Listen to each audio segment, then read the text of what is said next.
Good morning. Good morning. I'm Mark Brooklyn. I'm the Linda P. and William A. Custer Director of the Meadows Museum and Centennial Chair in the Meadows School of the Arts, and would love to welcome you to what is going to be, what we hope is going to be a great day with presentations on an artist that we all have very close in our minds and we think about all the time, which is Goya. And we have this wonderful exhibition going on and will still be up through March 1st that one of our fellows curated, Alexander Levin. I just wanted to say welcome. I just wanted to say many thanks to, this is the first collaboration we have with the Edith Donald Institute of Art History, which was just started just a few months ago. And the founding director of the Institute, as well as the Margaret McDermott Distinguished Chair in UTD Dallas, Rick Britell, spearheaded this incredible effort. Rick was telling us yesterday night how, we have in North Texas, 160 plus PhDs in art history. So he's trying to bring all of us together under this umbrella and through the Institute. It's the first collaboration. We hope that's the first one of many more to come. Also, thanks to the Meadows Foundation, because they're so supportive and they co-sponsor the symposium and all these lectures that have been taking place for the last couple of days. A number of us here were here just discussing about Goya yesterday too in the galleries, and it was just amazing to see all the number of ideas and sharing thoughts about this artist and how just, I suppose, the legend goes on when it comes to Goya, and all the thinking is so deep when it comes to this great artist. So without further ado, I'm going to invite Rick to say a few words, and then we'll get the symposium started. Yeah. I just wanted to tell a little story about, I think it was in 1986, I was at the Art Institute of Chicago, and I was going to New York, as one does from the provinces. And I was sitting next to this guy on the plane who was also going to New York because he lived there, and he was teaching at the Iowa Writers Workshop. And he was telling me, I was saying, well, how do you get writers to, what do you do for exercises for writers? And he said, well, we use art.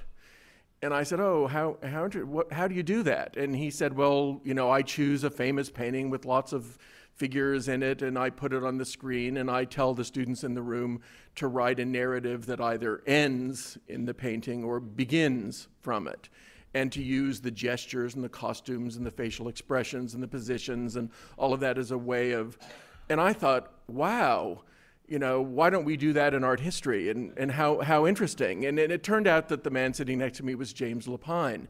And so, and he said, well, I'm having dinner tomorrow night with my friend Stephen Sondheim. Would you like to come? And so I said, sure. And so the three of us had dinner, and I said, this idea is so interesting to me. Has anyone ever thought about writing a musical about this? And I'm the curator of the Grand Jade, and it's down now because we're studying it and doing pigment analysis. And so Stephen Sondheim was just enchanted, and the two of them flew to Chicago 2 weeks later, and we spent a week with the painting and with all of the reproductions of all of the things, and out of it came the musical Sunday in the Park with George.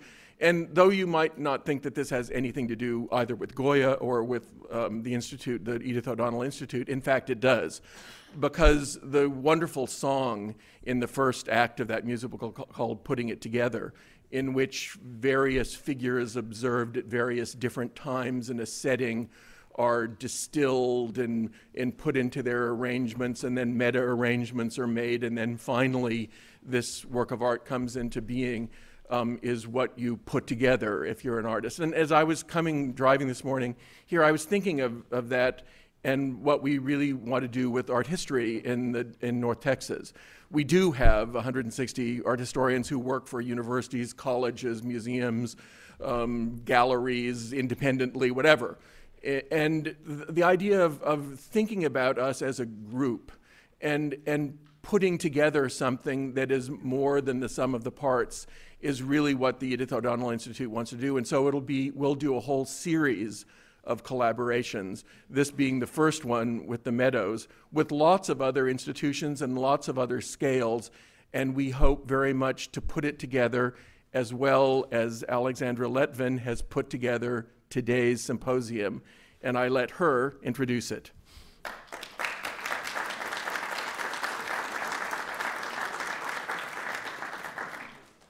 Thank you, Rick.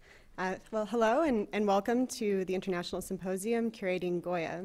I'd like to give a special welcome to the group of invited scholars who have joined us this weekend for conversations about Goya. Juliette Barrow, Xavier Bray from the Dulwich Picture Gallery in London, Frederick Ilchman from the Museum of Fine Arts in Boston, Chiyo Ishikawa from the Seattle Art Museum, Andrew Schultz from Pennsylvania State University, Stephanie Stepanek from the Museum of Fine Arts in Boston, Janice Tomlinson from the University Museums, University of Delaware, and Riva Wolf from the State University of New York at New Paltz. They arrived to Dallas on Thursday night, and we spent Friday upstairs in the galleries, as Mark said, engaged in many memorable and productive conversations about Goya. I'd also like to thank both the Edith O'Donnell Institute of Art History and the Meadows Museum for so generously supporting the symposium and this wonderful opportunity for discussion. When Rick, Mark, and I began discussing ideas for a symposium topic on Goya, we started with the seemingly simple question, where do we go from here? But then when it came down to it, we also had to ask, so where is here? In our description of the symposium topic, we quoted a recent news article in which the author wrote of Goya's pop culture moment. The author was referring to the large-scale and incredibly ambitious exhibition devoted to Goya at the Museum of Fine Arts in Boston that opened this September, to the exhibition at the Meadows, and to 3 upcoming exhibitions set to open in London and in Madrid. And we're fortunate to have representatives of many of these exhibitions in our audience today. At the same time, we might ask, when is Goya not enjoying a pop culture moment? The article's author attributed Goya's status as pop culture phenomenon to his engagement with modern themes, his ability to lay bare anxiety, violence, sadism, lust, and ambivalence, as no artist before him had ever done. Indeed, Goya's images often speak so powerfully that it can feel as if they were made in our own time. But it may be more appropriate to classify Goya as a timeless artist rather than a modern one. It's certainly difficult to think of a time when his images wouldn't resonate as strongly as they do now. With over 1,800 works attributed to him, ranging from grand court portraits to miniature paintings on ivories, Goya provides a seemingly inexhaustible source for study and display. He was constantly inventing, experimenting, and pushing the limits of the representable. My own field of research is Spanish Golden Age painting, so it was as an outsider that I approached Goya when I began preparing the Meadows exhibit, Goya, A Lifetime of Graphic Invention. And over the course of 6 decades, Goya created almost 300 etchings and lithographs, 228 of which are in the Meadows Museum's collection. As I studied these prints, I quickly found myself immersed in the world of an artist whose sheer inventiveness overwhelmed me. In the works on view upstairs alone, we see the amazing range of subjects that captivated him: cavorting witches, biting and uncompromising social satires, penetrating condemnations of human cruelty, and dreamlike fantasies. It is precisely this vast and varied output that presents particular challenges for the interpretation and the display of Goya's art.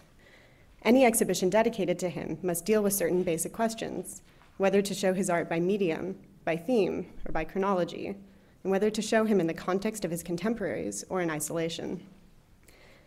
When I began thinking about how to exhibit his prints, which represent just a fraction of his production, it seemed imperative to find a way to do credit to the artist's complexity by letting his works speak for themselves, and letting Goya's chameleon-like personality evade viewers in the same way that it continues to evade me. By inviting close looking and minimal commentary, I hope to remove the crutch of wall labels that we've all become accustomed to in museums, and to facilitate a direct engagement with his images themselves. Rather than show all the series in their printed order, I tried to find a balance between acknowledging their seriality and breaking apart the series to examine specific themes that Goya explored. And by displaying Goya's prints in relation to the museum's paintings by Goya, I hope to elevate his prints to the same level as his paintings and to offer an alternative itinerary for considering the range of Goya's artistic production, one that centered not on paintings, but on the inherently public, yet intensely personal medium of printmaking. Many of the questions and issues that I just mentioned were tackled most recently by Stephanie Stepanek and Frederick Ilchman in their recent exhibition at the Museum of Fine Arts in Boston, which displayed around 160 works by Goya. Foregoing a traditional chronological or monographic approach, they displayed Goya's works according to themes in a beautiful installation that has already sparked many new paths of inquiry. And so without further comment, I'd like to introduce our first speaker, Dr. Frederick Ilchman, who is the Chair of Art of Europe at the Museum of Fine Arts in Boston, and the Mrs. Russell W. Baker Curator of Paintings. A specialist in the art of the Italian Renaissance, he has curated numerous exhibitions, including the acclaimed Titian, Tintoretto, Veronese, Rivals in Renaissance Venice, organized with the Musée du Louvre. He is the co-curator, along with Stephanie Stepanek, of Goya, Order and Disorder, which was on view in Boston this fall. And today he will speak to us about a reshuffled retrospective in Boston.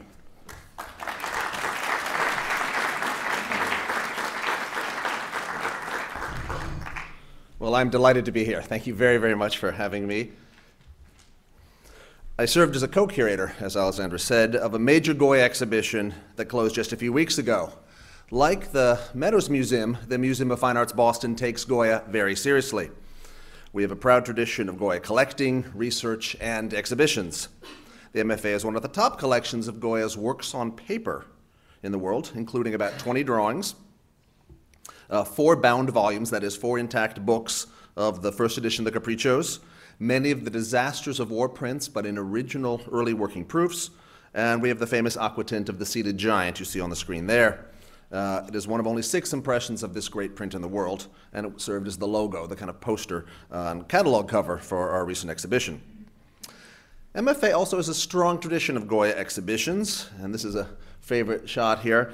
This is Goya in the Spirit of Enlightenment, 1989. You see the older woman wearing a Goya t-shirt.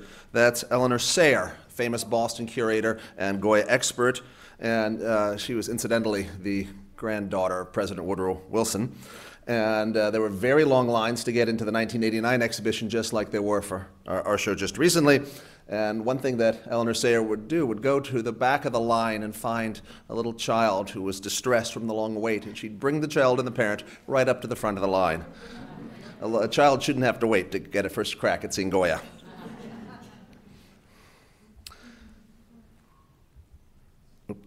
And here you see Stephanie there on the left. She's in the front row. And then on the right, we're both inspecting the Duchess of Alba by Goya in black. And Stephanie has been teaching me quite a lot, even teaching me how to do that famous pointing down gesture of the Duchess. And Stephanie was really Eleanor's disciple at the MFA, and she's continued. Can we have it a little darker here, in fact? Would that be possible? Scott, thanks.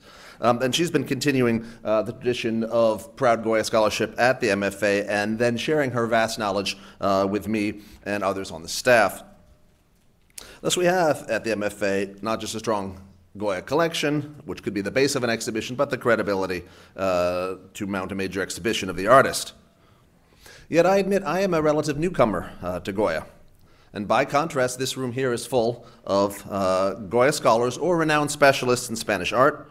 One was my curator, Stephanie Stepanek, co-curator. Others here include the distinguished Goya experts, Julia Wilson-Barreau and Janice Tomlinson. They were part of the curatorial team for the Goya Order and Disorder exhibition, helped with the planning of the show, and made major contributions to the catalog. Others, such as Marc Roglan, our fearless leader here at the Meadows, and Javier Bray, who's the next speaker this morning, and Bill Jordan, who had his legendary career at the Meadows and the Kimball. They advised us throughout the planning of the exhibition, keeping us apprised with their own work and ideas, and still others, including Alexander Ledwin, who introduced the Symposium, and Edward Payne, are scholars of a new generation, and I met them during the run of the show in Boston. They were some of the more than 203,000 visitors whom we welcomed to that show. So it's a pleasure to see everyone here gathered today and acknowledge their help and encouragement. But also I'd like to recognize the extraordinary loans of works of art, paintings, prints, and drawings that came to Boston, enabling a great exhibition, and these included such important works as ones from the Meadows Museum. You lent 2, for which we're deeply grateful. The marvelously subtle still life of Woodcock's, very, very poignant, and then, of course, the more famous and important, the haunting, powerful evocation of an insane asylum, the Yard with Madmen, with the unworldly light coming from above. Now, unlike Stephanie, my background is in Italian Renaissance studies and Renaissance painting, specifically the art of Renaissance Venice, and my own field is Tintoretto, particularly. Oops, shoot. I just turned that off. Sorry, Scott. I was trying to look for the clicker. There we go. I will just point. On the right side, you see Tintoretto's early self-portrait from around 1548 at the Philadelphia Museum. And then on the left, one of his great Last Suppers with this, about 1560 or so, this amazing heaving motion of the apostles. Lean in and then lean back as they receive the news that one of them will betray Christ. So that's really my field. My own work, my approach really to creating exhibitions has been deeply influenced by working on several large shows of Venetian 16th century painting and helping curate two shows in particular, one in Boston and Paris, and then one before that actually at the Prado, really helped me formulate my own principles of effective museum installations and the importance of selection, editing, contrast, pacing, and narrative within an exhibition. So now the first exhibition of these large ones that I worked on was in 2007, the Museo del Prado's exhibition. 2007, I was part of the curatorial team. This was the first Tintoretto retrospective since 1937. That previous one was held at Ca' Pesaro in Venice under the patronage of Mussolini, so it had been quite a while since a major Tintoretto show had happened.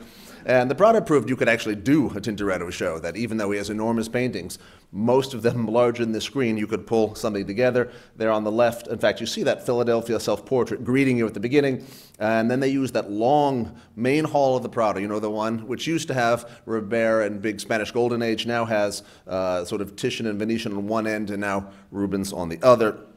So this was a spectacular exhibition, and like many retrospectives, it was organized chronologically, earliest at the beginning, latest at the end. And they painted the walls of that famous central corridor a beautiful blue to make clear that this is the special exhibition, even though it's been inserted in a space normally reserved for the permanent collection. And then you see it unfolding there, very large format paintings, and in fact, between the pairs of columns is a doorway. You look down there, you see head-on Velázquez's Las Meninas, and it was a wonderful juxtaposition, a little bonus in the show. Now, in an exhibition, you typically organize them chronologically, so you can see when an artist's style and concerns unfold over the course of their career. And a chronological exhibition is very useful to scholars in trying to figure out precise datings of works of art, right? If you have a number of works that purportedly are together and like, nah, that just doesn't work. It's got to be earlier. Or look at that. This one looks a lot more like that painting than it ever occurred to us. Maybe they were done around the same time. So for concerns of chronology, chronologically arranged exhibition is incredibly useful. And of course, when you do something chronologically, you start with your first room with your early works, not so impressive often. Then you see the highs and lows as the fledgling artist tries to find a signature style. Then you hope to have the real pride of the maturity when they sort of, he or she hits a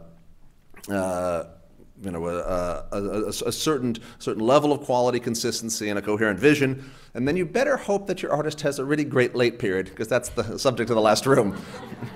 And so that's one of the challenges of the retrospective, because indeed if it follows the arc of an artist's career, well, it has to follow to some extent those ups and downs. Now the Prado, one long big corridor with a couple rooms off to the side, but as one space, it wasn't divided into rooms. So it was a little hard to figure out what are the chapters, how would you begin these various stages? Are there ways you could mark boundaries in an artist's career? And so being part of this team resolved to me, in my case, saying, if you're trying to sum up an artist, it's nice to have rooms so you can have divisions and you can have one chapter end and another one begin. But another crucial thing I learned, of course, is that you have to be representative. Now, representative doesn't mean being as average as the artist is, right? If someone churns out a whole bunch of minor portraits like Tintoretto does, you want to pick the best ones. You don't want to be, you want to make him look good, right? Rather than being as, let's say, accurate as possible. You want to pick the best works. And many of Tintoretto's works are just too big to transport, so we had to show him at his mid size. Could not show him at his absolute biggest. For that, you need to go to Venice. You need to go to the Scuola Grande San Rocco or the Palazzo Ducale or certain churches, the Madonna dell'Orto, etc., to see giant works of art. And many of these works, they're just so big, you'd have to roll, they're bigger than the doorways for their buildings, you'd have to roll them up to get them out of the building. And most curators wouldn't want to do that, though I would say under Mussolini that did happen frequently. Now, other works are just simply immovable, right? We're talking about tombs made by sculptors or frescoes, and any of you who have been to Madrid know that one of the great pleasures is to see the Hermitage Church of San Antonio de la Florida, done in 1798, and it's marvelous. These are Goya frescoes up in the apse, the pendentives, and the cupola. These are wonderful, wonderful works, but of course, you can't take apart that building. And so a nice little touch in the Boston exhibition is we had 2 of these oil sketches preparatory for these frescoes, and indeed the semicircular half moon format was very typical. If you're going to be painting a curved surface like a dome, this is how you would indicate that would be. This shows the miracle of St. Anthony of Padua, bringing a man back to life, and then this shows that was in the cupola. This is in the apse, the glory of the Trinity there, with the actual sculpture finally in the completed work of art taking the place of that triangle with the light emitting from it. So we had these. If an artist makes lots and lots of mediocre works, well, it doesn't really do much service to include any of those. You want to be do as many favors to the artist as possible by being selective. Search for the best or the near best of an artist. And, for example, take work like this, the famous Manuel Osorio, probably the late 1780s, this little boy, son of one of the founders of the Bank of Spain. It's such a famous picture that people see this and say, oh, wow, that's a Goya. They know it, though, as a kind of wonderful monument of art of childhood. This little boy, so innocent, for example, stares out with the big bulging eyes of a doll, perhaps, or even a teddy bear. Doesn't really realize he's so innocent that the cats there, actually there are 3, it's easy to see in the original Hard in a reproduction, 3 cats eyeing hungrily that little magpie on a string. He doesn't even realize the sort of fatality, the consequences of that. But a charming painting, and really showing Goya at his best. So that's the kind of level a good real exhibition should try to be heading for in their borrowing. And so while finding any old Goya portrait is relatively easy, finding a great one can make a real difference. And this is a key point, because what a curator does, I think, is not just tracking down things, but being selective. That is, often what you leave out is as important as what you bring in. Now, exhibitions, I say this because exhibitions have to face certain limitations. One is limited wall space. You can only pack things too closely together. You can only have a certain number of rooms. Also, limited funds. It can easily cost $30,000 to bring a painting from Europe to the United States. So you really want to be sure this is something that you want. It's got to make sure it's going to add something to the exhibition. And one of the consequences, you often have to travel in person to see it, to make sure it doesn't just fit into your argument, but it's a high enough level of quality. You can rely on friends, call them up, send an email, but you really should check for yourself to make sure it conforms to your overall vision. Because it hasn't happened to me yet, but I could just imagine how unhappy it would be to open the crate of a painting and go, ooh, what a dog. Why didn't I just check it out first, right? And then also, we have to remember the limited stamina of the visitor, right? A person can only take in so many works of art, and there's the reason the term museum fatigue exists, right?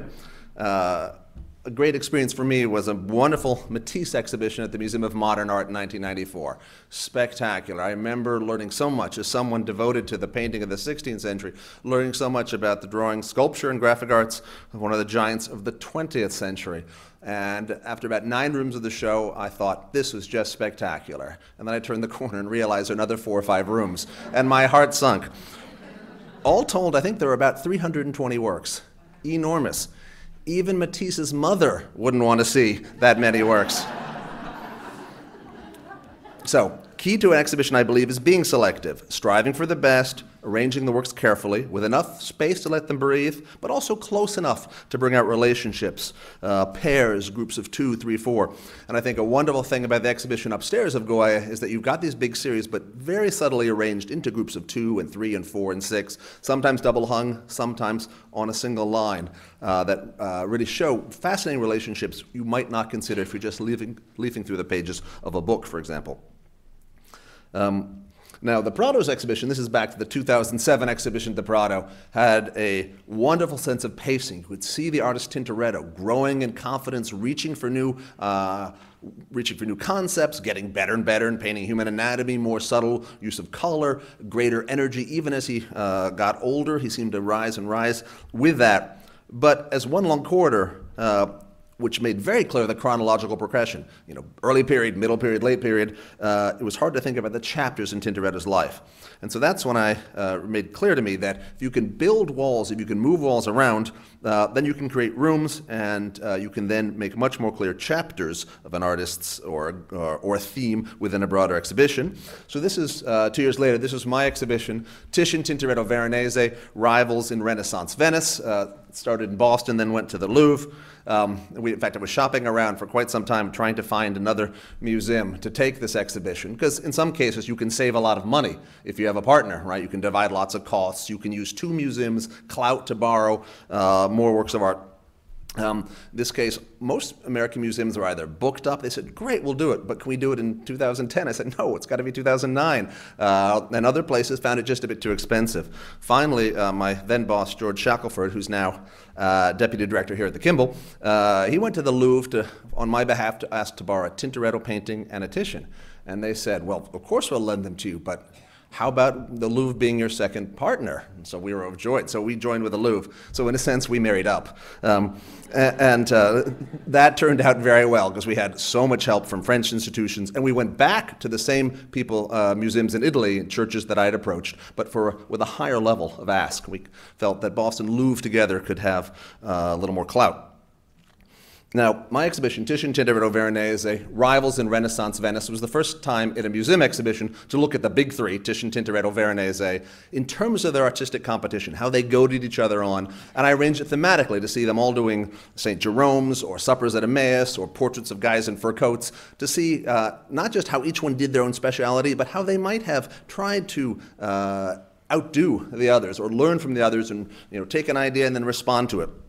I think it worked pretty well. Now, an important thing about this, though, was the way I planned this installation with deep wall colors, large variety of illumination. And indeed, this was the first room. In fact, the painting on the left was on the sight line when you came down the corridor to enter the exhibition. Now, this room this photo makes it look much brighter than it was. It was a beautiful, deep, sort of brick red color, a little bit of maroon in it. And I've always been curious that the synonym in the English language for exhibition is show. Now, exhibition sounds didactic, a little dully edifying, like a trade show, an exhibition of agricultural implements, plastic molding devices or something. But show? Who doesn't like a show, right? Everyone likes a show.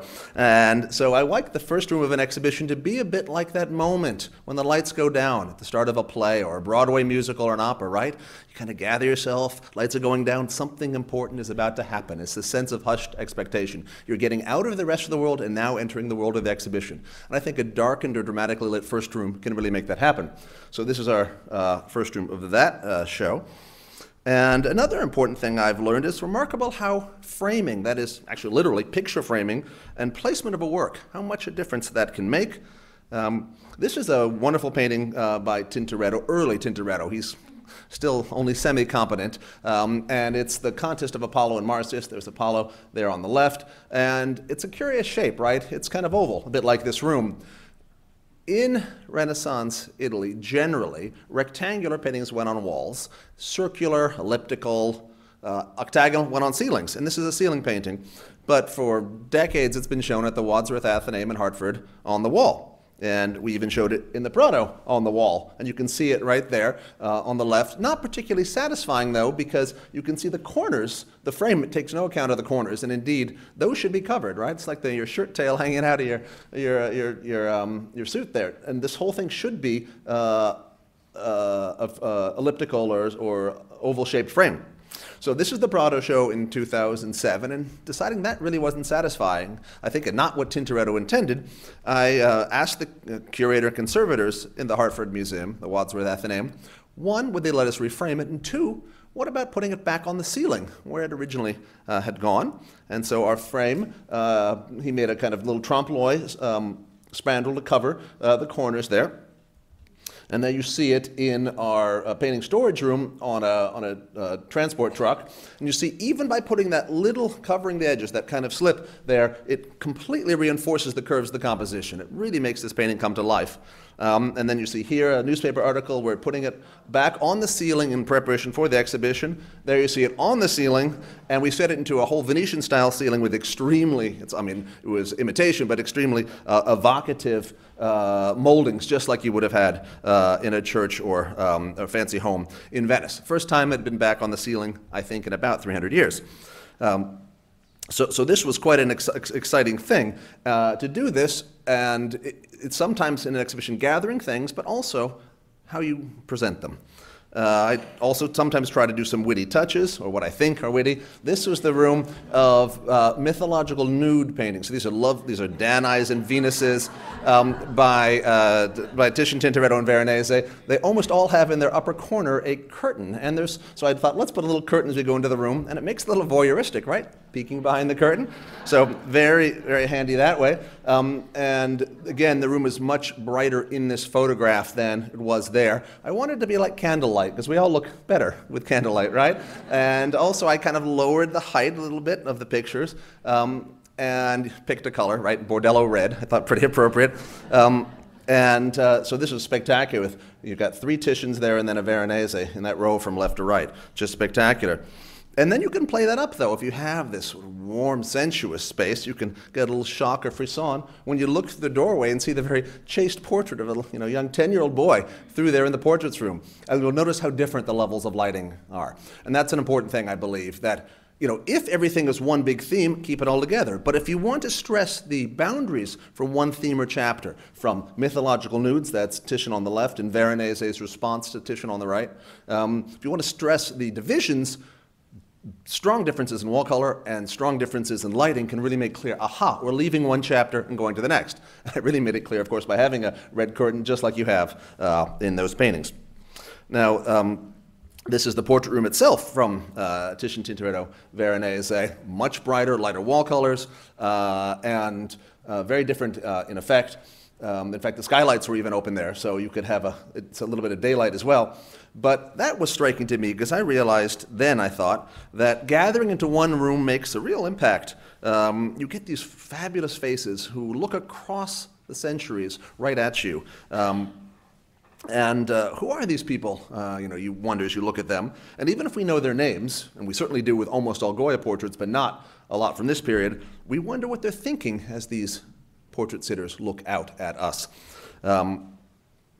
And so these are some of the things I learned from the process of doing the Titian, Tintoretto, Veronese show.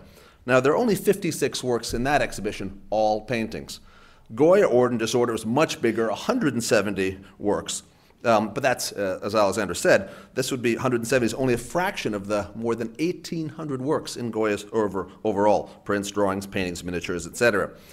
And one of the goals in this exhibition was to show all of Goya. Now, you can't move the Church of San Antonio de la Florida, but to show almost all aspects of this work, of his work. And it's tricky, though, because when you're looking at things like tapestries, miniatures on ivory, oil paintings, they're wildly different scales and sensitivity to light. Oil paintings can take a lot of light. Tapestries, not so much. Drawings, very, very little. And so that's another kind of question. And indeed, doing the Boston exhibition as a single venue show. We had no partner. It didn't go anywhere. We took it down 3 weeks ago, and that was that. That really helped with obtaining loans of drawings. And we particularly wanted a very good group of drawings. We have about 40 drawings from his private albums, the biggest number assembled in some time. Now, Stephanie Stepanek, my co-curator, she started working on a Goya retrospective about 10 years ago. And I joined her in the fall of 2009, right after my Titian, Tintoretto, Veronese show was finished. So I spent 5 years working alongside her, learning from her. It was a delightful experience. And she was the Goya specialist, of course, but also the works on paper person. And I was the paintings person with lots of recent experience on loan negotiations to borrow major paintings.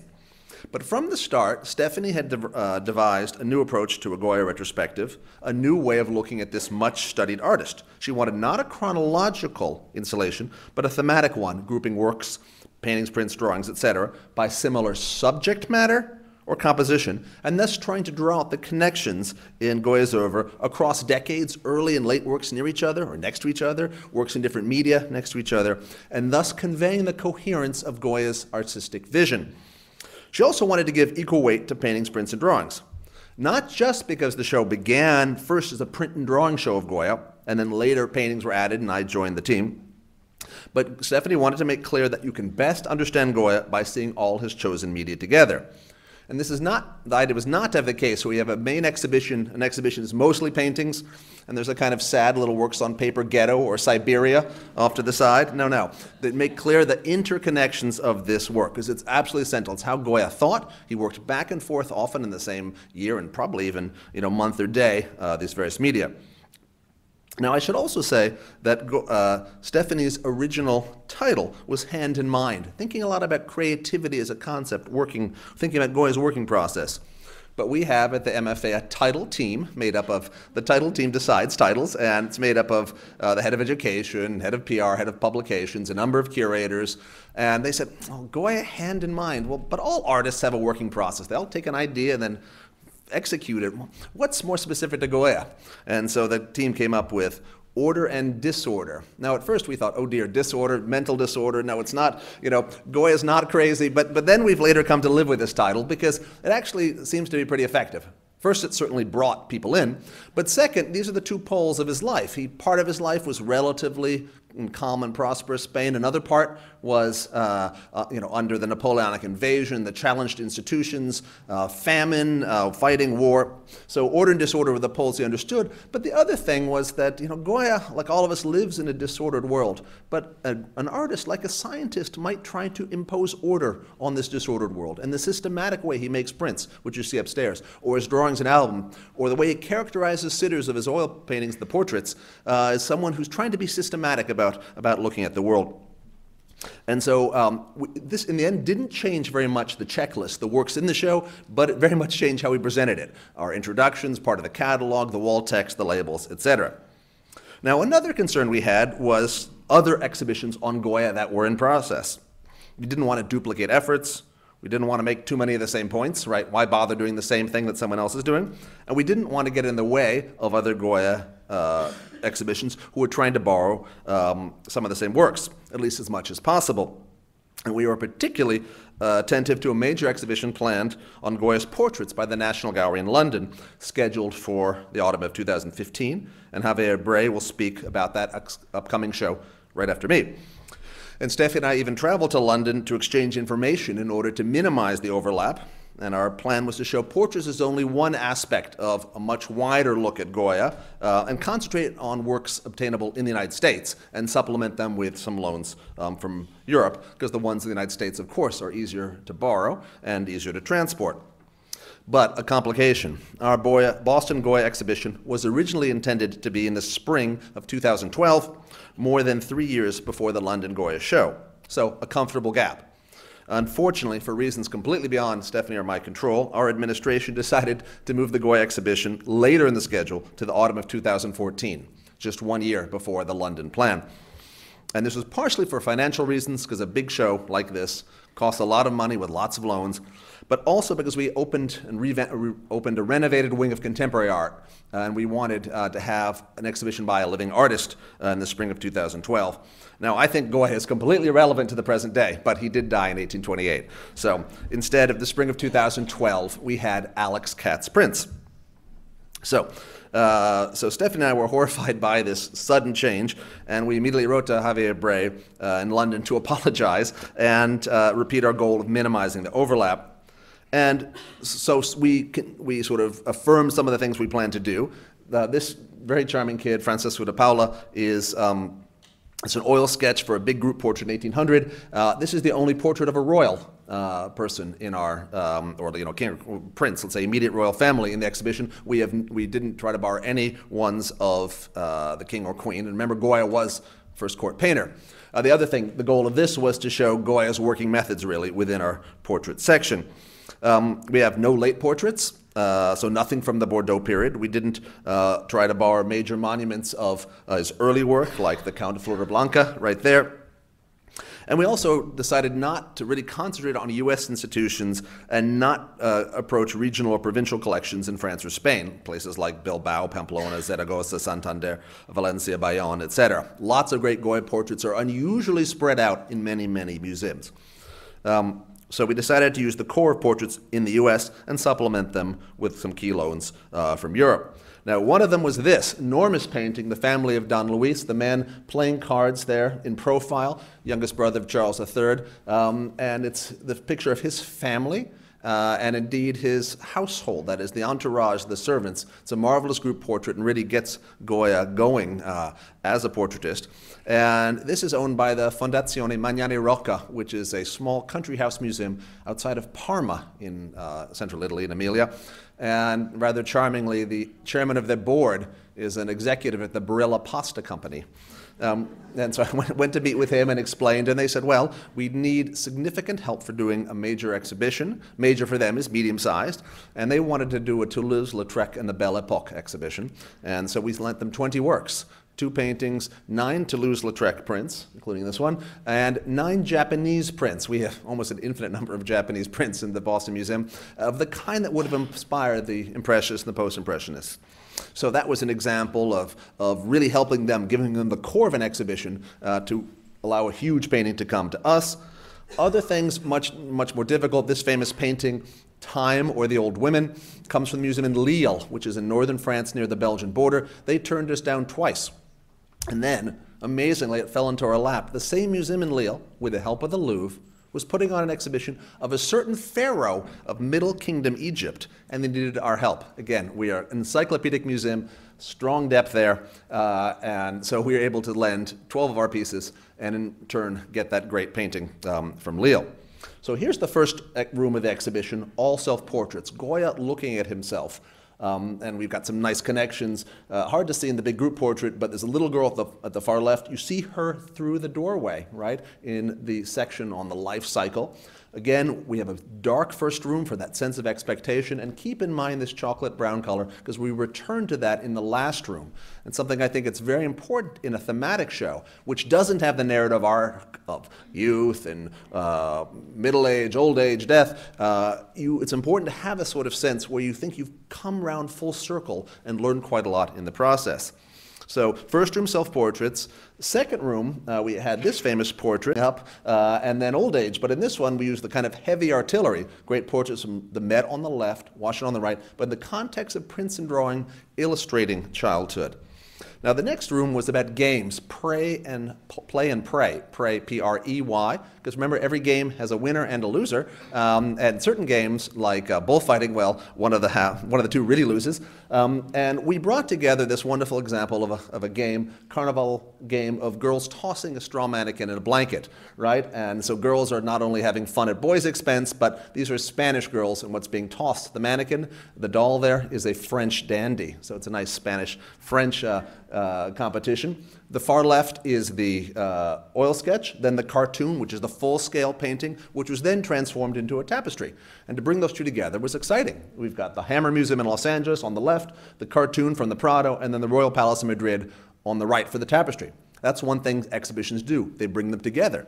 But what we did differently, and Stephanie's idea of showing compositions or similar subjects across the course of Goya's career, meant that we had next to that group of 3 this print from the Disparates series. You'll see Disparates also upstairs, and this is clearly the same composition, right? Women tossing something in a blanket, but look, they've now added more women, the format no longer vertical but horizontal, making it seem all the heavier, and inside, yes, there are some figures floating, but there's a corpse maybe, of some figure looking down, and then a big donkey right in the front of this blanket. So it appears it's become an impossible task. Sure, it's the same composition, but all the fun has gone out of the game. Now this is done 20 years after the other ones, 25 years, and if you place this 2 rooms later, you would not understand the connection, and the coherence of Goya's vision was something we wanted to emphasize. Another one of the best rooms is one on balance or imbalance, the whole room about equilibrium. And this is one of the great images. You can see it also in the exhibition of the Tauromaquia, the art of bullfighting. This is the famous matador Appignani who would pole vault over an oncoming bull. And you can see, you know what's going to happen, right? In just a second, the pole's going to be knocked down, it'll clatter to the ground. We hope that Appignani has not broken his ankle. The bull's going to be coming around for another pass, dust and noise, hoofs everywhere. But for this one split second, everything is in perfect equilibrium. It even looks like the matador's knee is resting on that horizontal line that marks the division of the floor and the beginning of the stands of the bull ring. An amazing, amazing image, but it's small scale. It's a print, not a painting, but we wanted to give it a lot of attention, so it got its own wall on the axis. When you looked from the room of bullfighting and games, etc., looked through into the room on balance. So we made the connection, bullfighting in both rooms, but one about games, one about balance. We gave it a fancier frame, a gold frame, thicker than a normal frame you'd use for a print, the kind of frame you'd mostly use for a painting. Gave it its own wall, and then I had the electrician turn down the lighting of everything else in the room 10% to make this the brightest, right? And so that was a way of emphasizing that. Also in this imbalance room is a pair of drawings. Ice skaters on the left and a roller skater. It's a newfangled, brand new invention on the right. Stephanie's thinking of the exhibition began with this pair, both in the Boston Museum. That's when she began to realize that a thematic approach could do a lot for Goya. But if you displayed these chronologically, they'd be a room apart. And you wouldn't realize that maybe balance and people on the edge of falling over were a central concern of Goya's. Move from the balance room, you see then into, there's the Duchess of Alba pointing down in the portrait room. This was the grand portrait room, and although we had portraits in 4 different rooms, we wanted to have one place where we emphasized his achievement as a portraitist. Remember, that was his bread and butter. That's what he was known for. In our day, we know Goya for the creepy witchcraft paintings, the things like the Insane Asylum here, the Prince of the Disasters of War. But in Goya's day, he was famous as a portrait painter. He was the #1 society portrait painter in Madrid for about 20 years. And that, you can emphasize that point if you have a gathering of some of his greatest portraits. And so we brought that together, even though we had sprinkled portraits in a few other places. And after all the close looking of lots of smaller prints and drawings, the experience then of going to a big room, largest by far, brightest by far, the works most spread out, and also the only one with some architectural detailing. Crown molding up above, base molding down below. Looked a little fancier, brighter. You sort of stood back and could have a different kind of looking. Here I am admiring the Duchess of Alba, and then here, the famous inscription in the sand, Solo Goya, the idea that only Goya got to paint her, and the implication that only Goya could have pulled off a likeness this impressive. Again, what I'd done in the previous exhibition, you see another kind of shock. The portrait of Guy Mardet, now here at the Meadows on loan in that nice conversation with Lopez. But you look through the doorway, you've got fancy dressed people on both sides, you look through the doorway to the almost naked St. John the Baptist. So I like that kind of contrast. And a thematic approach just brings out how fascinating Goya is. Is the person responsible for everything in the portrait room the same guy, right, that did everything in this other room, Other Worlds, Other States, that one portrait there of a priest, but then a lot of condemnation of the church. And then the really creepy Goya here, that's the Meadows picture on the left, pictures of madness, witches, right, the witches' Sabbath. And then you look through to the next room and you see the famous disasters of war. These are all working proofs. Something else we did in this room of history and war was make the juxtaposition of famous still life from the same time and set as your painting of woodcocks. This comes from the Houston Museum of Fine Arts, but juxtapose it with a print of similarly sort of tossed down bodies, corpses from the Napoleonic invasion. Now, this point has been made in the literature, but it's never been shown on the same museum wall, because the still lifes are always shown with the still lifes, and the disasters of war prints are shown with the disasters of war. But they're done at the same time, and it's hard to believe that Goya wasn't thinking of them as analogies.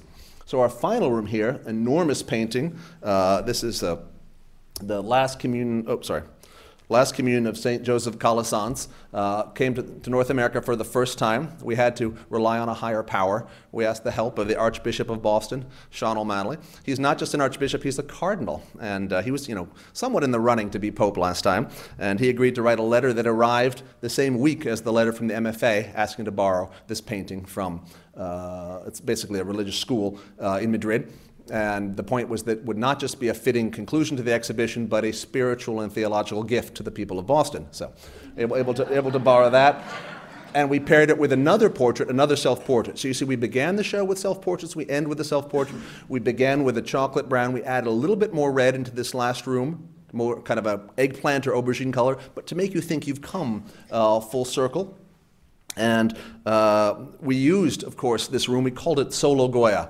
The point being, what only was Goya capable of? What was distinctive to Goya?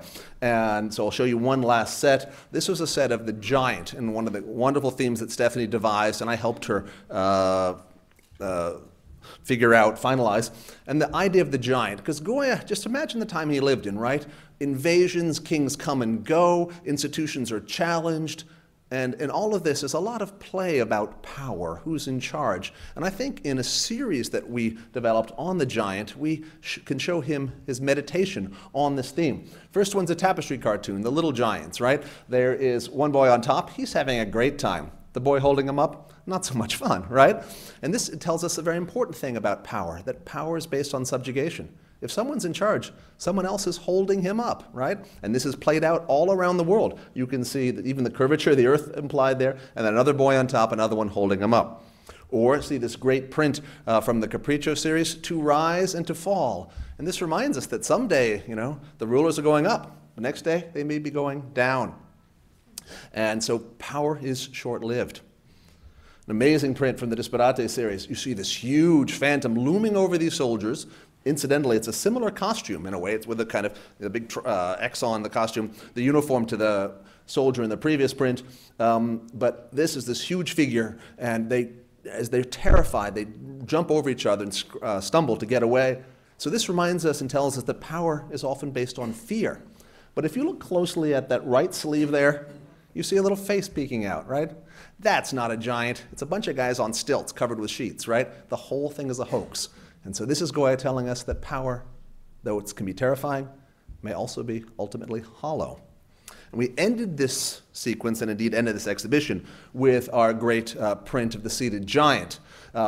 Small work of art, but we gave it extra emphasis with a special little bump-out wall, a fancier frame, the kind you'd mostly use for a painting, and marginally brighter lighting. So when you looked in the room and scanned the wall, it stood out. And for us, this is such a rare print, and but it's so important, because if you could sum up Goya in one image, this would do pretty well. It's very inventive and experimental in its process. It's pure aquatint. There's no lines in this. This is all patches of tone. It's wonderful, all gradations of light and dark to make this. And you see this figure. This is the biggest giant by far. This giant is so large that he sits, you can see the earth is curving beneath him. You know, he's the scale of a planet. And though he looks incomparably strong, he seems conflicted. His body is facing one way, his head turns back the other way, indecisive. And this reminds us that power is not all-powerful. Power, in fact, can be paralyzing. So we'll end with the giant here, trapped between order and disorder. Thank you.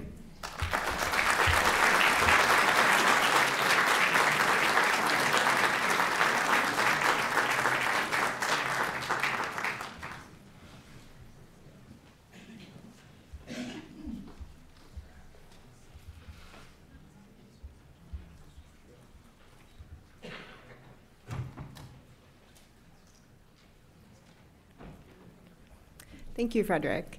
Next, I'd like to introduce Dr. Xavier Bray, who has been Chief Curator at Dulwich Picture Gallery since January of 2011. He has held previous appointments at the National Gallery in London and the Museum of Fine Arts in Bilbao. He curated his first solo show, The Sacred Made Real, Spanish Painting and Sculpture 1600 to 1700, in 2009 at the National Gallery in London and in Washington.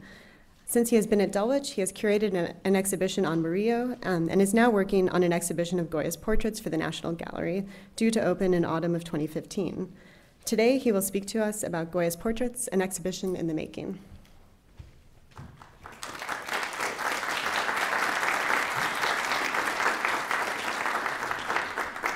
Thank you very much. Luckily for Frederick, I'm a very forgiving man. When I got a phone call from Boston, from Stephanie and Frederick, telling me that they'd moved their exhibition to a year before mine, I was crestfallen.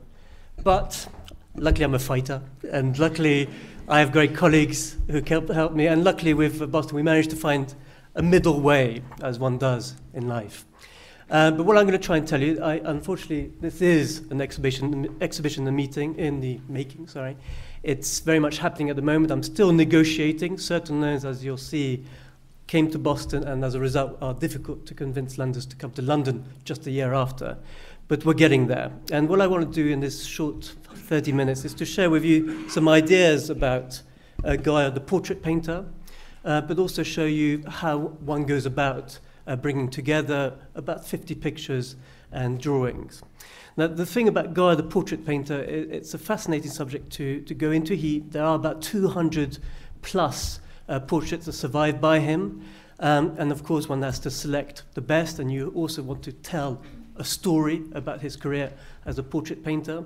The British love portraiture, so that is why the National Gallery saw this as a good exhibition to do, but also because the National Gallery has got portraits by Goya, so it was an opportunity to put them into context, and also to show how extraordinary he was as a portraitist in comparison to painters like Gainsborough and Reynolds, who I don't have much time for compared to what Goya was able to produce. Now, the extraordinary thing about Goya is that he started very late in his career as a portrait painter. He only got his first commission in his mid-30s. It's probably circumstance, but it is true that he was pretty much a self-taught painter. He tried to get into the Royal Academy in Madrid on 2 occasions and got rejected, therefore went to Italy on his own account, paid for his own trip, and returned to become pretty much a religious painter. Luckily, he was invited to Madrid in the mid-1770s by his brother-in-law and Mengs, the court painter, to paint tapestry cartoons. And that's what launched him, really, to sort of try and get into the court circles and eventually become a court painter. But the whole skill of the portraitist came very much later on. And one portrait that Boston wasn't able to get is this very beautiful self-portrait, which comes from Saragossa, which actually they said no to me 3 times. But I insisted because it's key to the career of the portrait painter in Goya's life, because 1, it's a self-portrait, 2, it's his earliest surviving portrait, painted around 1780. It shows this young man, his hair completely undone. He had long hair at that time that he would normally tie up in a bunch at the back. He looks at you quite sternly, but it's a very kind-looking face, I find. Slightly podgy, snub nose, which he remarked upon when he wrote about the way he looked to his very good friend Martin Sabater. And then this beautiful light that falls across his face. This, we don't know who he did it for, whether it was for himself, but it is the first portrait that we have. Now, Goya, what we're going to try and do in this exhibition is really tell his story as a portrait painter from the beginning to end. And what is remarkable is how he gets better and better as he goes along. And like Frederick, what he was saying about Tintoretto, the beginnings are quite stilted, they're quite naive almost. He almost puts too much into his compositions. For example, the Canto Florida Blanca, which Frederick and Stephanie kindly allowed me to borrow, so I didn't go to Boston, will be coming from the Bank of Spain. And it shows Goya standing there with a canvas, presenting it to the Prime Minister of Charles III, Florida Blanca. He's being interrupted in his administrative duties. And there's a clock ticking away that marks the time. There's a portrait of Charles III at the back. There's an engineer that they're looking over the plans for the Canal of Aragon. There's almost too much. And then Goya has accidentally dropped a note saying Goya made this. So he's really trying his best. And he was. This is 1783. He really wants to get in there. Right across the end of his career, so 1783 to 1824, when Goya leaves Madrid to live in self-imposed exile in Bordeaux, and is greeted by his very good friend Moratin, the playwright who had been in exile for quite a long time by then. Moratin, we know from letters, says that Goya arrived exhausted but ate like a student and still has much energy and is ready to go to Paris.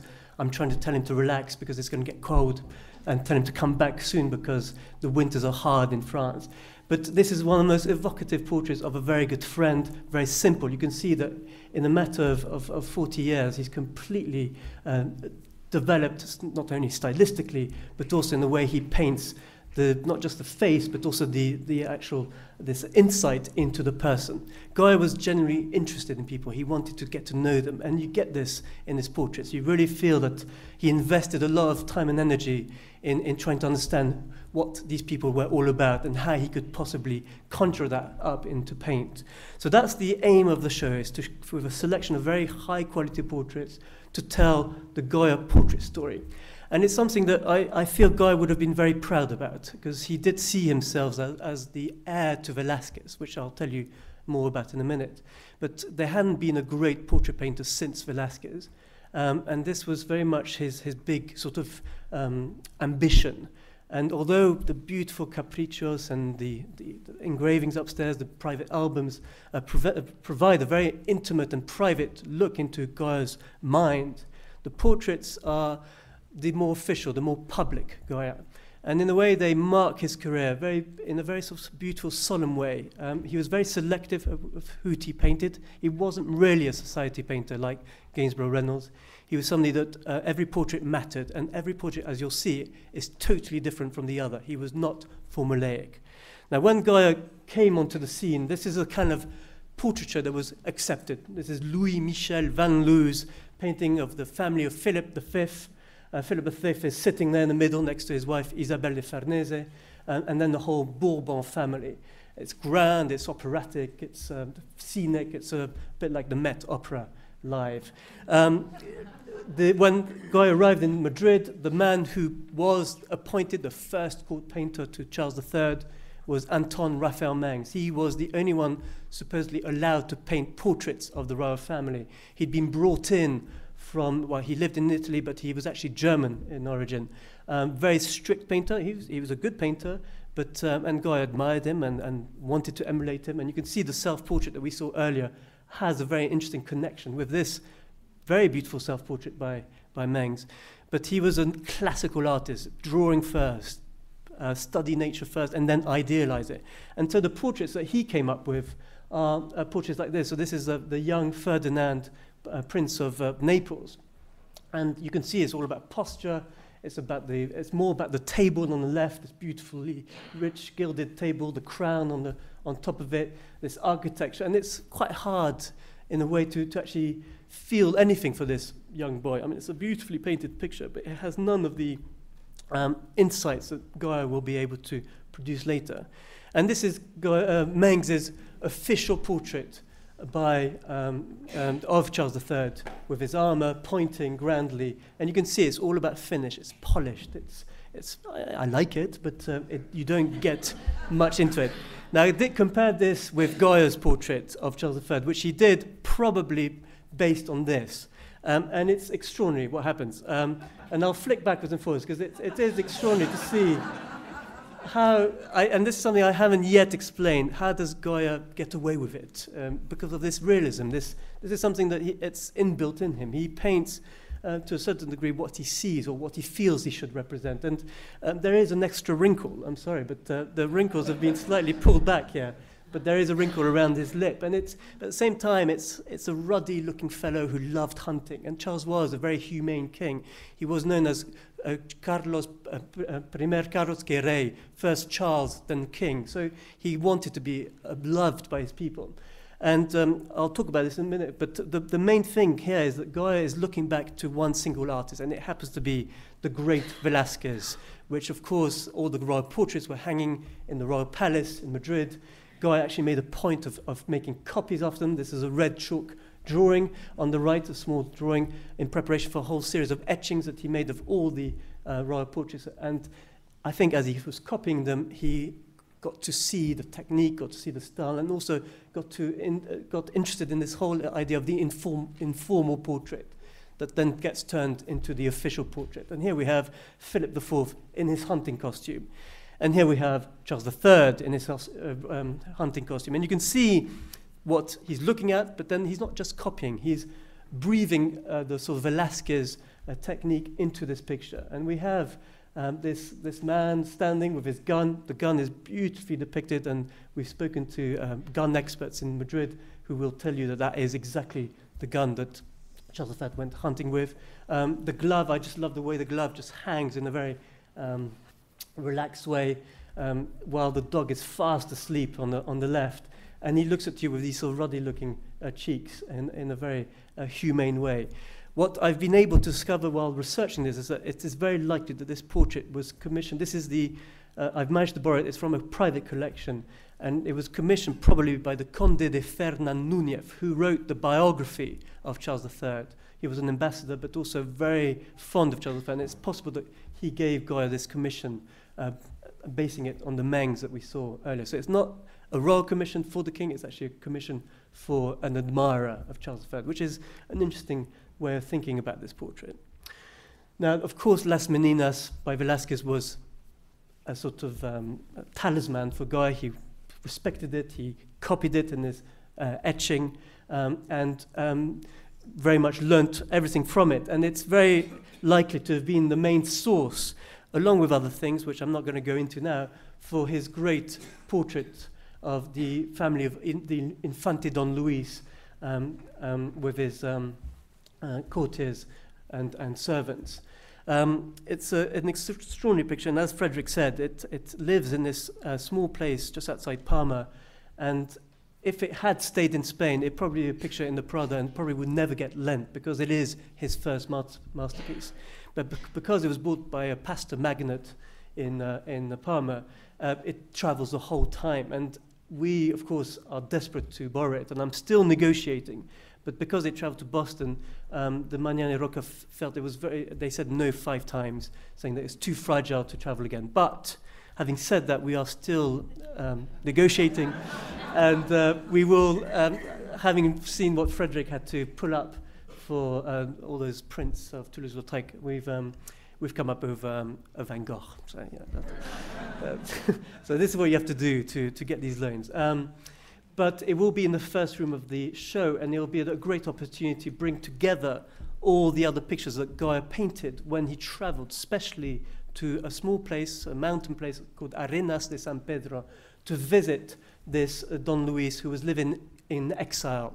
You are very fortunate to have a portrait of him as a young boy. He was made a cardinal at the age of 5, and then the Archbishop of Seville, age of 9. And you've got the portrait of him in his red robes in the the special gallery around where we had supper last night. He loved women, and eventually he decided to leave the church and dedicate himself to a courtly life. Great collector, loved music.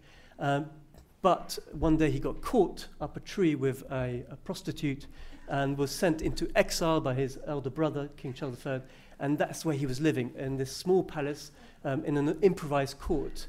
And he invited Goya to come and paint him, and it was probably the most sort of adventurous thing one could do at the time, to invite a young painter with not much of a reputation yet as a portraitist to come and paint the whole family.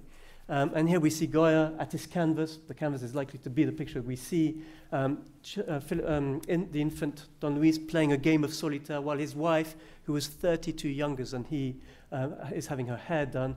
And then there are two children behind Don Luis in, let's see if I can use this. I don't want, how do you do it, Frederick? That one there, okay, fantastic. So you've got the little Don Luis, who you'll see in a minute, because the guy did individual portraits of each of these members, then the little Maria Teresa, and then the little Maria Fernanda here. And then these courtiers, and we've never really fully worked out who exactly they are, but we do know some of the names of the hairdressers, which I won't go into now, but it's an extraordinary sort of informal scene of a court in a relaxed manner, going about their daily activities, and yet Goya turns it into a formal portrait of a family. And I can't wait to see this, along with the possible sketch of the Infante Don Luis that was painted between 9 and 11 in 1783 in the morning. So he writes that at the back of the picture. Very direct representation of him, or the very beautiful portrait which will be coming from a Mexican collection of Maria Teresa de Vallabriga. This is on panel, and you can see he's wiped his brush on the sides as he's working on her face. This is Goya trying to get reality, but also beautify reality by making the eyebrows very classical. So there's a sort of interesting contradiction in his style, where he is quite real, but at the same time particularly with women portraits, likes to slightly idealize the face. And of course, this wonderful portrait of little Don Luis with a puzzle, holding a puzzle, which was in the private collection for a long time, but is now in Saragossa in the museum. So we're going to. This is the first room, essentially, of the exhibition, where we'll bring this commission together. And this is something that Goya tended to do. He would do individual portraits of the family and then bring them all together as a group family portrait. And he did that several times in his career. Most magnificent pictures because it's unlined. It's never been lined with another canvas behind it, which sometimes results in flattening the picture. So it's an incredibly beautiful surface. And it shows the Duke of Osuna, his wife, the Duchess of Benavente, and their 4 children.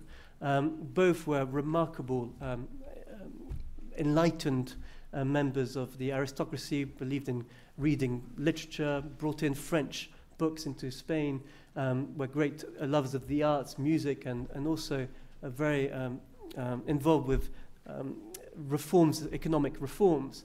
And they employed Goya to produce this marvelous portrait of the family.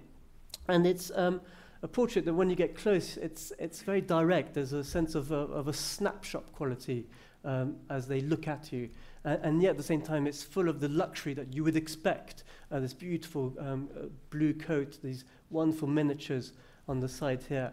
Now this is a picture that belongs now to the Prado. It's one of the greatest Goyas. And it's the one that, for me, had to come to London because it has a wonderful affinity with Gainsborough. Very different to Gainsborough, but we do know that the Dukes of Osuna collected British prints. Some of them were British portraits, Benjamin West among them. Interestingly, this is a painting now in the Tate Gallery that shows the Bailly family, a very large group portrait. And it was possibly known through these coloured mezzotints, which we do know traveled around. I don't know if Goya actually saw this mezzotint, but it's very interesting to compare and contrast really how different Goya is to Gainsborough, but how Goya would have been fascinated by this informal group portrait as a guide. And the difficulty of painting people together is for me nicely summed up in this contemporary, I presume they're American family, of the father, son, father and mother all sitting down. How do you actually go about doing a group family? And I think Goya really does it in a very natural way it's a very sort of intimate way. And he got to know the family very well. He would spend time with them, and he keeps in touch with them throughout his life. And you'll see in a minute that he will paint her later on when she became the Marquesa de Santa Cruz. And to complement the group portrait, we've managed to borrow this very beautiful, a terrible slide, portrait of the Condesa de Benavente. She was a great lover of French fashion, and here she's dressed in a Marie Antoinette style, a woman of great culture. It's, again, a picture that gets very rarely seen. It's in a wonderful condition. And it had a pendant. It's yet to be found, but we're going to hang it with the Duke of Osuna, painted much later in the 1790s, which is also a remarkable picture because it's so informal. He's there with his piece of paper, but looks out. It's as if they're having a conversation. And the style in which it's painted suddenly has become much looser and extremely expressive and very economic in the way of painting. But it's going to be very interesting to be able to contrast and reunite family portraits such as this one. And as I said, the little daughter, the second daughter, posed much later on in 1805 for Goya. And this is a portrait I've just written about. And it's a very difficult picture to explain. Some people find it very awkward, the way she lies across this red sofa. But she is represented as Terpsichore, the muse of music and choral singing, with her harp and her garland of vine leaves and grapes. So she's a sort of classical goddess. But what Goya does, unlike, say, David in France, where he would create this room and a proper sofa and give you a sense of space, Goya really pushes her up. And you feel that you're still in his studio space. He doesn't sort of go further in order to adorn a portrait. He makes it very direct. And for me, this makes Goya one of the great moderns of portraiture, looking almost forward to Manet's Olympia in the way that this woman is laid out. And I think there was an extraordinary trust between Goya's patrons, particularly the Osunas, and Goya himself, and the kind of portraits he would come up with.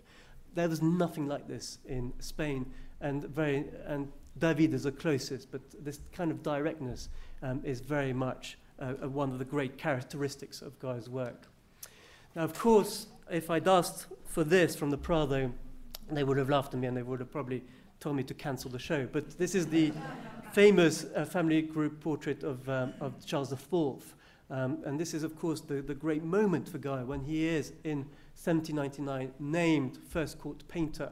Unfortunately, he had to share it with a colleague of his called Maelia, who was no good at all. But I think that was a political decision. But he totally takes over and paints a whole series of wonderful portraits of Maria Luisa, the Queen, and Charles IV, and the whole family. And again, Goya, like Velázquez, likes to put himself at the back with his canvas. It's a fascinating portrait, which I write about in the essay, and it could be a book in itself. But it's very interesting to look at the dynamics within the group portraits. It's quite a shallow space.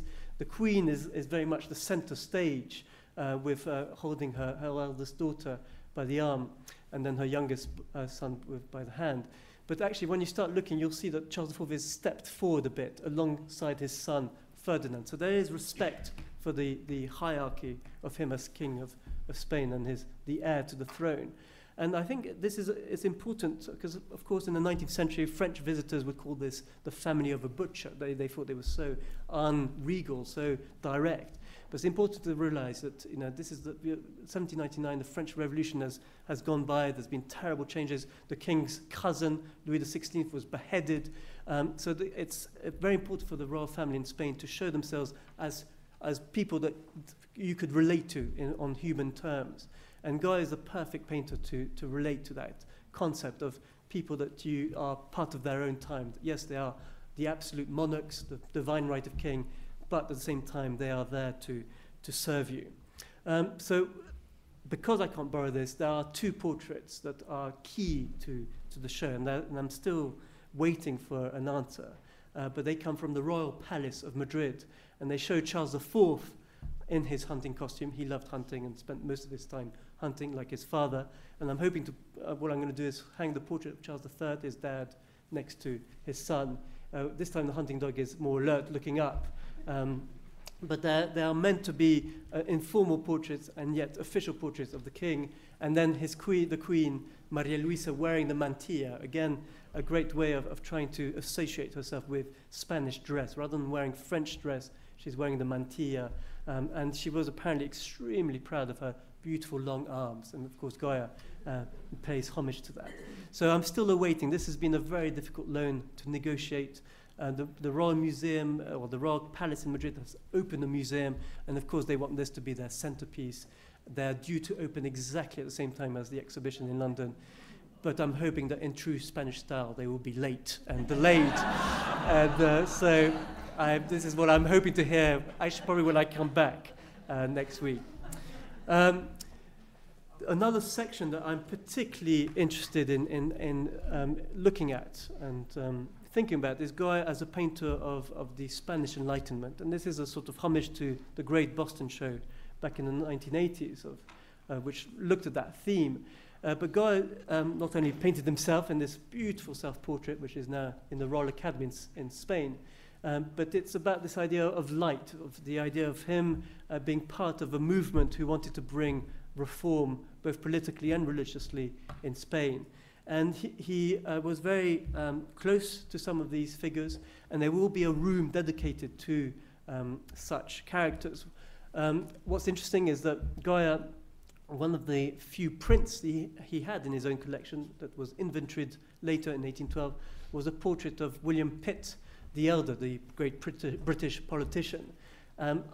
We don't know why he had it, but it's very interesting from a portrait point of view of this Englishman sitting there with his papers interrupted at work. And it's something that he doesn't copy, but he reworks in different ways in some of his most fantastic portraits, such as the Jovellanos. He was the Minister of Peace and Justice in 1797, a very short moment in Spanish history where suddenly the Spanish sort of politics were given a chance to balance out the monarchy with a group of people that was going to bring reform into Spanish society. And so Jovellanos was commissioned this in 1797, him at his desk, interrupted, but also in deep thought, thinking of ways of how to make things better in Spain, to be paired with a very interesting portrait that very rarely makes Goya exhibitions of the Minister of Finance, Francisco Saavedra, which belongs to the Courtauld Institute. And this has been very exciting because it's a picture that hangs among lots of great Gainsboroughs. It's usually hung against the window, so you don't see very much. And what we've done is that they've cleaned it, and I'm afraid it hasn't yet been finished, so this is before cleaning. But you'll be amazed if you come to London and see the show, how the blues have come out, how the movement and the excitement of the surface has been captured. And he is a much more sort of pragmatic kind of character. You can see that, yes, you've disturbed him, but he wants to get on with his paperwork compared to Jovellanos. But they were meant to be seen together, so it'll be fascinating to bring them together for the first time. What's been interesting as well, we've done an infrared reflectography of the painting, and you can see how, with quick sketches of black, he would give shape to the body. Then he would probably attack the face first, and then paint with black around it to give it more sort of prominence, and the rest is done with extraordinary sort of looseness and cursive approach to paint the papers and the inkwell, and it's done with extraordinary confidence. And it leads on very beautifully to the portrait you have upstairs, the 1798 portrait of a French diplomat who could only be French, with his French sort of tricolore, the blue, white, and red, and the hat and the plumes and the sash around his waist. And the pose is fascinating. We were talking about this yesterday with the Goya scholars of this, where this pose comes from. Why is it possible to get to this pose? Why does he give it to Guillemardet? And why does he go for much more simple poses in the Saavedra, and perhaps less so with the Jovellanos? But to see them all three together, I think will be very interesting to look at the dynamics and how Goya goes about making his sitters literally sit. Now, hunting is a big theme in Goya's life. We know that he loved it himself. He would show off to his friend Martin Zapater in his letters, such as this one, that he'd killed 3 partridges, 2 woodcocks, and 5 rabbits. Always showing off, talking. He loved his dogs more than I think his wife probably. Indeed, in the portrait of his friend, and these are very different portraits to those royal portraits or the aristocratic portraits or the politicians' portraits. And this is Zapater, and it's one of the most beautiful portraits, which is in Bilbao. He uses the oval format as a way of zooming into his friend. There's nothing else really to concentrate on except for the face and perhaps the signature, Goya to his friend Zapater, so it's dedicated. He's got this most wonderful big nose, like a good northern Spaniard would have. He was a great merchant and very wealthy businessman, but loved Goya dearly, and together they wrote about to each other throughout his life until he died in 1803. But the coming back to the theme of hunting, it occurred to me that like Goya, it was a great way of fitting into circles that normally would be closed to him. And indeed, there are still some wonderful portraits by Goya that are with the families that originally commissioned them, and they very rarely get out. And so as a joke, it began as a joke, I told one of my patrons, listen, I need to learn how to shoot because, I've never done it before, and if I get invited to a Spanish shoot, I should be able to show off. So here is Dr. Xavier Bray. Oops, sorry. Learning to shoot, and some of my colleagues would be appalled to see this bloodthirsty man. But it was an extraordinary experience, not only to get to know Goya in a different way, because he did show off about, I only got 2, unfortunately, but it's also shed light on the Charles III portrait, and the whole way of posing with your, this is not my gun, it's my hunting stick, but it was very interesting. And unfortunately, it didn't help with one of the major loans that I wanted to get, which was from the Alba collection, which is, of course, the great portrait of the Duchess of Alba. I'm not suggesting I wanted to go hunting with the Duchess of Alba, who sadly passed away, but her son, the Duke of Westgard, now the Duke of Alba, would have been the right person to go shooting with in order to then convince him at the end of the shoot whether he would lend his Duchess of Alba. Now, of course, you will all know that I'm very pleased for the Meadows Museum, but she will be coming here this autumn at the same time as my exhibition. So my shooting skills did not help out on this one. I don't know how you did it, Mark, but you must be a very good shot. But she is coming here, and it'll be wonderful to see her, and I know that Mark has come up with fantastic context for her. And of course, there's a picture that for us would have been amazing to include. But in the end, one has to know when to give up. So I've given up on that one.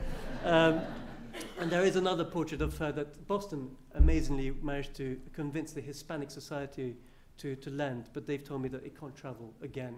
So that's fine. So instead, I concentrated on the Count of Fernand Núñez and his wife. And that worked. The shooting worked. And we were able to borrow these very beautiful pendant portraits of the Count of Fernand Núñez and his wife, the Countess, which still belong to the family. And they're some of the most marvelous pictures, a beautiful state of preservation. This is Goya doing something quite different with his portraits, probably inspired by the portraits of the king and queen in hunting costume, by setting them out in these wonderful landscapes, which connect. Is something that I only realized, but they sort of connect to each other, so they not only work together, but they actually unite together. She's sitting with her mantilla while he's standing in this extraordinary pose, which looks more like a British portrait than anything else. And how Goya, again, must have been British prince. It reminds me of a Thomas Lawrence portrait. What's fascinating is when you start reading about this couple, they couldn't stand each other. He was in love with somebody else and went off with her, and she was in love with somebody else and eventually married him when he died in 1822. So there's extraordinary intrigue when you get into these portraits, which I'm trying to get. Of course, one has to be very careful not to read too much into them. And also, one has to question, to what extent did Goya know anything about this? I'm sure he did know everything about their private lives. But what's extraordinary is how in the portraits, all that is slightly pushed aside, and we're presented with this magnificent couple. One other portrait that's been very exciting to find was a portrait that was recently sold by the family in Spain to a very prominent collector in Spain, somebody called Villamir, and he's very kindly reserved this picture for the exhibition, so we'll be able to show it for the first time publicly.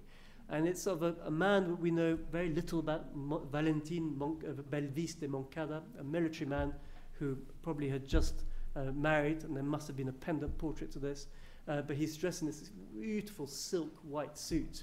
Very simple portrait. The focus is all on this wonderful head that could only be a Spanish man with these dark eyebrows and this wonderful long hair, big open brown eyes. It's an extraordinary portrait, particularly the way he uses the space at the back. There's so much space above him and around him that it's sort of, he's almost floating, and yet with the shadows he's able to create a backdrop that locates him in space. But when you get close, the details of the face and the way it's painted so simply and yet so it captures really the sort of thought of this man, and that even the hands are marvelously painted. It's sort of almost sort of calligraphic way of painting. So this is going to be a very exciting part of the show, is to present these kind of portraits. Back home in London and Nash Gallery, of course, we've got the portrait of the Duke of Wellington, who arrived in Madrid in August 1812, victorious, and was, of course, acclaimed by the Spanish. And the Royal Academy straight away wanted Goya to paint his portrait and exhibit a big equestrian portrait in its rooms. This is a smaller portrait that Wellington likely took back with him. It's painted on panel, which is interesting, with all his medals that he was eventually given. But what I'm more interested in is the drawing that is in the British Museum. And we're going to put these together, not for the first time, but definitely for the first time in this portrait context. And the drawings are another aspect of Goya's portraits that I hadn't really fully appreciated, but they are yet another way into his artistic prowess as a portraitist. But they're even more immediate. And this is for me is the real Wellington. He looks exhausted compared to what we see here, where he's slightly pushed up. Of course, the medals are not in yet because that's irrelevant at this stage. What's important is the likeness of Wellington. And the same goes for other drawings that we're going to try and borrow. This is Thean Bermúdez, his very great friend who collected prints and drawings and was one of the main sponsors in Goya's art. But it's almost like a passport photograph in the way you've got the double chin, these bushy eyebrows, the way he looks at you intensely. But it's an extraordinary piece. And then his wife, Josefa Baillo, this black chalk drawing, which taken from the side. She was a long-suffering wife, had 6 stillborns and 1 son, Javier.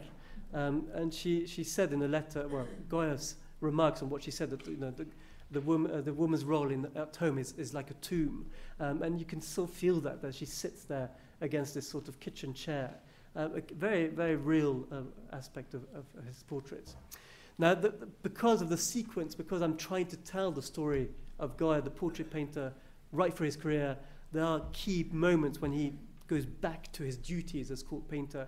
And indeed, in 1815, 1814, when Ferdinand returns to take the throne of Spain following the Napoleon's defeat at the Battle of Waterloo, Goya is back on duty and has to paint this extraordinary portrait of Ferdinand. And we know that Goya didn't much like him, but he gives him all the accoutrements of royalty, the baton, the gilded baton, these extraordinary robes of the golden fleece. This is the victorious general king who's come back. He was known as El Deseado, the desired one. And this is in way Goya's last great royal portrait, and the way it's painted. It's very thick, very almost impastos on impastos. He's really laid everything out for it, and it is one of his last main sort of royal commissions. And indeed, 1819 is when he has this terrible illness and almost dies, and paints as a thank you, an ex voto, to his friend Dr. Arrieta, this very profound portrait of Goya being held by Arrieta. And this, thank God, is coming to the show as well, having been to Boston from Minneapolis. It's one of the key loads, and I'm hoping to hang it so that you can see the first room of the show with Don Luis and the young Goya ready for action, and then this with Goya at the end of his life. So it'll be very interesting to see stylistically how far he's gone, but also the kind of portraits he was to paint. And then, of course, he survives. He's still got energy. He's ready to learn more. In 1824, before he leaves for Bordeaux, he does these extraordinary drawings of Javier Goya, his son, who looks rather sick, of Francisco Otin. I know very little about Otin, except that he was related somehow to another of Goya's sitter. But it's one of the most beautiful black chalk drawings with this hair ruffled towards the front, this moustache. It almost looks forward to Manet's own portraits of the 1860s. So the last part of the show, the last room, is Goya going into a much more smaller circle, his own circle of friends and family, but also his self-imposed exile in Bordeaux, where the sort of temperature cools down in his portraits, but at the same time they become all the more intimate. And he goes to Bordeaux, learns lithography, or perfects the skills in lithography, does this wonderful portrait of Golan, one of his, somebody who was actually very well skilled in that art form and taught Goya how to work it. And did this amazing portrait, which will be very interesting to see next to the drawings, how the drawing translates into lithography, but also how it translates into his portraits of the time. And these were painted in 1824, probably in Paris, of the Ferrer couple. Ferrer were very extreme liberals who were living in exile in Paris, and Goya was looking at them as potential patrons for more work, and did these two very, very special portraits. Now, it was very important for the show to end with one of his last pictures, which is the 1827 portrait of Muguiro, 1827, a year before he dies in 1828. And what's amazing, this is his last documented painting, which happens to be a portrait. There is a beautiful inscription at the bottom here that says that I painted this at the age of 81 in Bordeaux. And this is Muguiro, his financial advisor. Goya was obsessed by making sure that his pensions were all lined up. He even actually came back to Madrid on 2 occasions to sign the necessary papers for claiming his pension. But unfortunately, this is a portrait that belongs to the Prado, and it's unlined and is very fragile, and they've said that it's impossible for it to move. So there is one solution, and this is where you are going to witness loan negotiating live. Mark, there is a great acquisition was made here last year of a very beautiful portrait of Mariano Goya, which he painted when he traveled to Madrid in 1827, as you all will know by now. It's got this beautiful inscription at the back. And it is a remarkable picture that has never been seen really in this kind of exhibition. And it would be a wonderful way to end the show. You don't have to say no, yeah, don't worry. I'd understand if you say no, but it depends also on budget. The National Gallery have no idea that I'm doing this live. Actually, there's live streaming, yeah. But it, of course, depends on the budget. But it would really give the show a fantastic way of ending, because it's, as Frederick said, you need to know how to begin well, and you have to end well. So I'll end here. Thank you very much. Think of the letters, A, B, C, D, E, F, G, H, 8. So this is a small pocket book that Goya made around 1793-4, after the illness, the dreadful illness which deprived him of his hearing forever. He was painting these small pictures, of which your Yard with Lunatics is the last one in that series, small pictures of everyday scenes or imaginary scenes that enabled him to get his hand in again, to start painting, to show that he hadn't lost his skills, to convince himself that he was master of his art. And at the same time, he took to making drawings, at first in a beautiful little pocket book that nobody has ever seen intact, but we know that it had gilded sheet edges, and it must have had a very pretty little binding. All the albums have been taken apart, and their sheets are now entirely disbanded and scattered.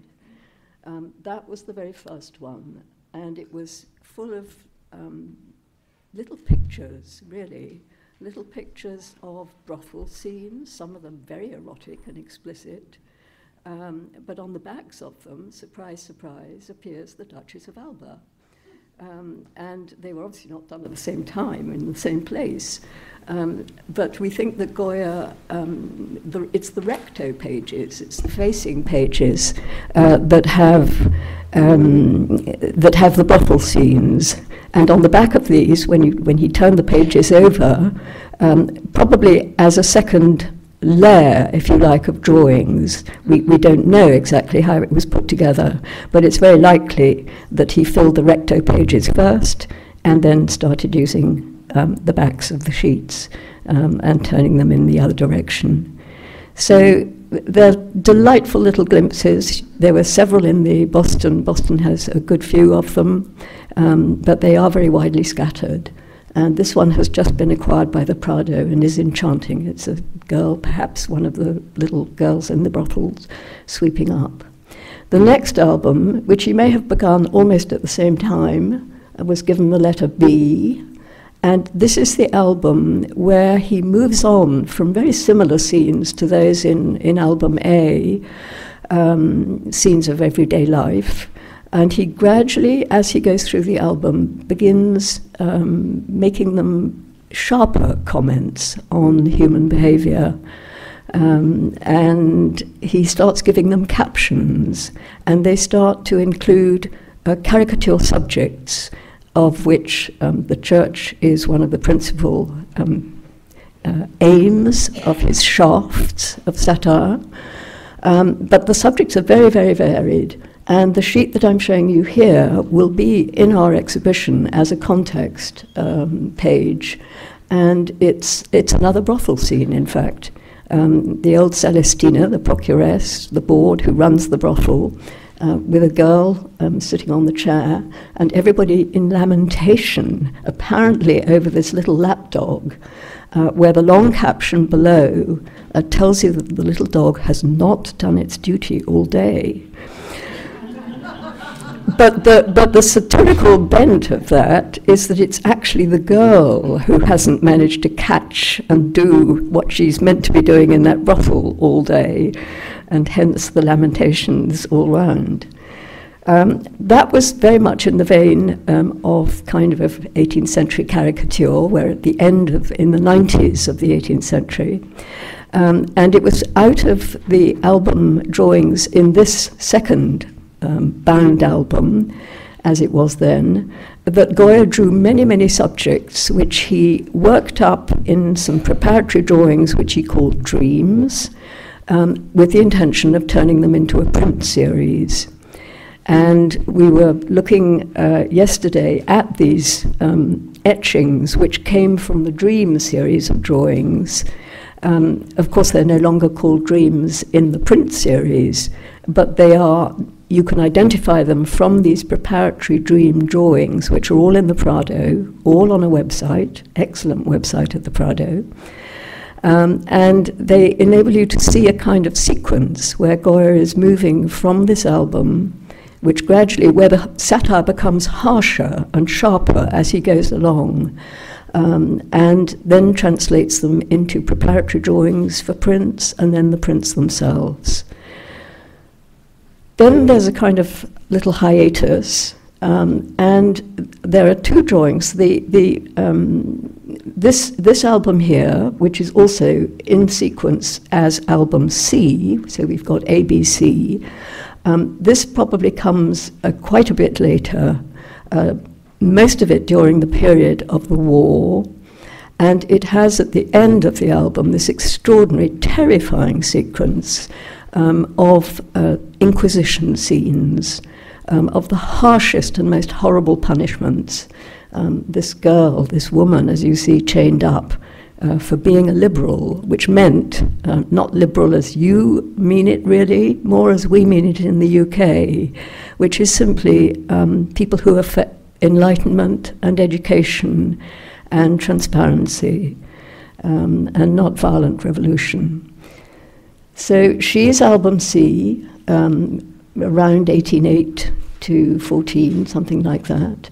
And then the sequence that we originally had, that Eleanor Serra had devised, breaks up a bit.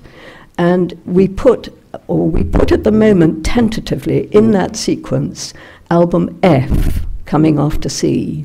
This is a series of very disparate subjects. They're very vigorously brushed.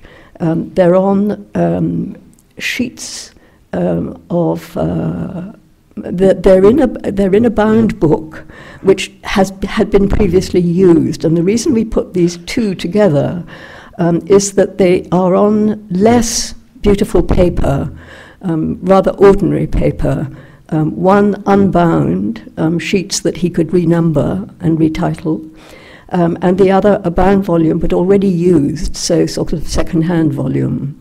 And we think that this one, at the moment, we're not at all sure, but we think that he may have gone on using it right up to into the 1820s. Then we pick up again from around 1820, probably earlier, in fact, probably coming after the bullfight prints, and along with the beginning of those disparates, which you see upstairs in their published form as proverbs, which we think are dated, they follow on from the bullfight prints, so dated roughly 1816 to maybe 1820, 22. And these are the grandest drawings of all. They're on the largest sheets of paper. I've tried to give an idea of the different scales. We don't know if this was a bound volume. That's something that remains to be discovered. They're very finished drawings. They're very disparate subjects. They have a lot more going on in them, for the most part, than the others, which tend to be single figures or couples with little background, as it were, little environment. But they are magnificent, and they will be the treasure of any museum collection. And we are going to have 5 of them, including a newly discovered one in the exhibition at the Courtauld Gallery. So this is album E, and then we go backwards in the letters, but forward in time to album D. And this is the album that we are presenting, the first time that any album has been presented whole. The drawing that you see there is the one that is in the Courtauld and gave rise to the idea of the show, because they had an exhibition of Spanish drawings in their collection, which is very rich, a few years ago. And in the course of going round that show with the gallery director, he said, "Do you think there's something that we could do with our one Goya drawing?" And I've been working on the drawings for a long, long time, trying to put the albums, as it were, virtually back together again. And I said, I think you probably could get all of album D together. And so we tried. And it was a tall order, but we did succeed, as you'll see. And then there are two final albums, which we know were made in Bordeaux. One of them has captions. This is the very, very famous one called Aún aprendo, I'm still learning. And it's seen as a kind of allegorical self-portrait of Goya in his great old age, at the age of 80. And then the final one is on the same paper, but it's without captions and often has rather fanciful signatures. He writes his name again and again on them. And that is an example of the extraordinary dynamism of this very ancient old man. I mean, this may have been made in the year before his death, at the age of 82. So there you have the 8 albums, and we are going to look mainly at what we have been able to do with album B. Oh, I've switched off. I'm trying to go to the next slide, which is there. So this is just a glimpse of the catalogue, which I have here. We only had 3 copies of the catalogue, and the bulk of the edition didn't arrive before I came, so I can't distribute any. But they are now in the Courtauld Gallery, and of course they will be circulated and sent around. So there again you have the very wonderful, rather naughty drawing that is in the Courtauld collection. It's number 3 in the series. You see Goya's number up top in pen and ink, and then there's a number above that, which is a later collection number, which we'll have a look at. And what we've done is we've got essays which introduce sections. I did one generally on the album.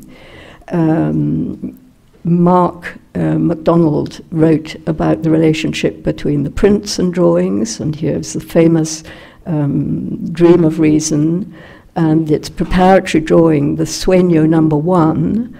So this is all discussed in their relation to the album.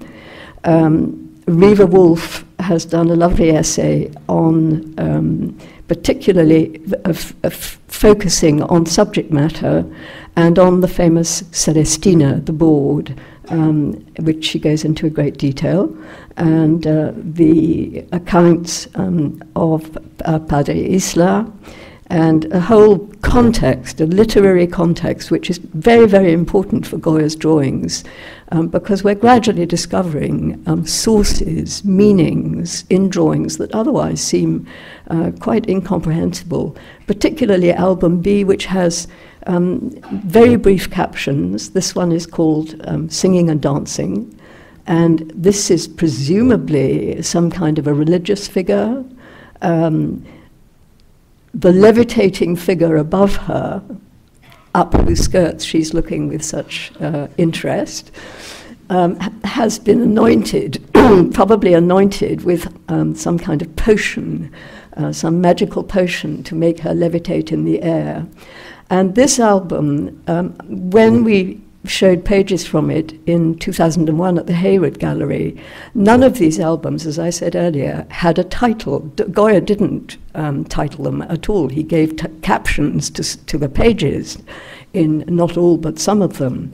But the reason for the lettering that Ellen Nasser gave to them, A to H, was simply a way to identify them. And of course, once the lettering had got out of chronological order, as it were, I thought, well, maybe we can have sort of titles that will help us to identify them when we talk about them. And the Inquisition album is one that's been frequently used. This one had never had a title, and I called it the Witches and Old Women album, because there are a lot of witches and there are a lot of old women. And it's just a way of naming it, in a sense. There are essays that precede the catalogue, and the cataloguing itself is done with images, life-size, of every sheet. The album sheets are numbered up to 23, but we only have 22 known sheets in our hands. So one is missing, we know at least, and maybe there were more after 23. So here is Ed Payne's very elegant presentation and very beautifully written account of what we think is going on in page 1 of album D. Contrasting it, because this is what we wanted to do all the way through, contrasting it with not the print, but another Sueño drawing for one of the capricious prints. With figures flying, hurtling up and hurtling down. So that gives you an idea of the way that we approached the work on this particular project that we had. We didn't have very much time, and we had effectively 22 drawings to examine in detail. We saw every single sheet. They were examined intensely. We have a wonderful paper conservator at the Courtauld who came with us and led the investigation, in effect. We looked at the drawings in the Louvre, in the Metropolitan, in the Morgan. We went up to Boston.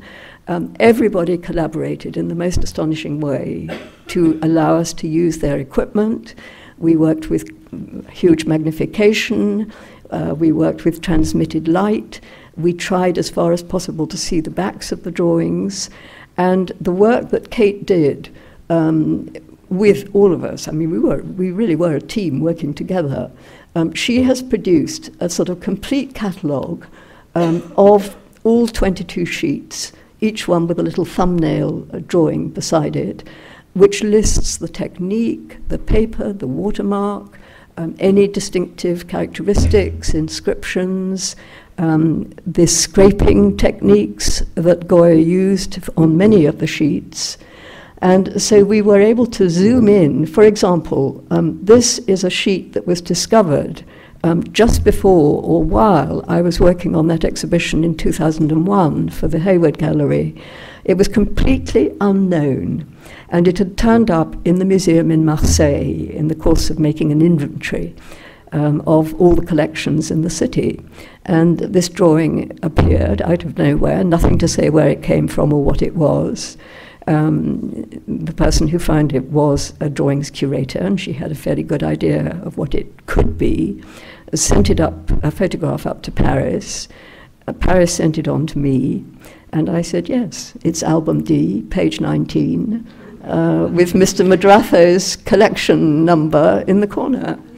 Absolutely indisputable. That was without even seeing the paper or anything. And it's a wonderful drawing. It's quite unusual because it has a very big, complicated background. And in fact, it's been massively reworked. I think you can just see here a little bowl, like the one that held the magical potion for anointing the witch in the Courtauld drawing. It was probably very different in its first stage. And when we look at it with great magnification, you can see areas that have been scraped and redrawn. And here too, there are things that appear in the background which are undoubtedly transformations of Goya's original sketching on the sheet. What he did is he laid in a design with incredibly dilute strokes that you glimpse here and there in all the drawings, and then either strengthened them, left them if they were fine, removed them if he wanted to replace them, and worked very impulsively but very determinedly on these beautiful sheets of handmade paper which could actually survive the attack with scraper and razor and whatever it was that he used to make these great transformations.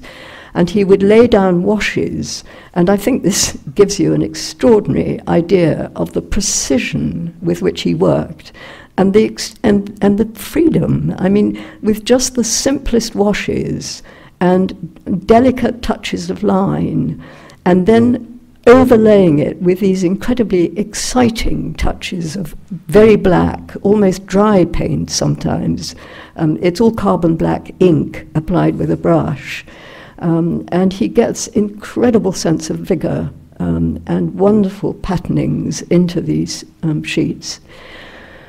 The work consisted, not all of the sheets are lucky enough to have full size, full numbering.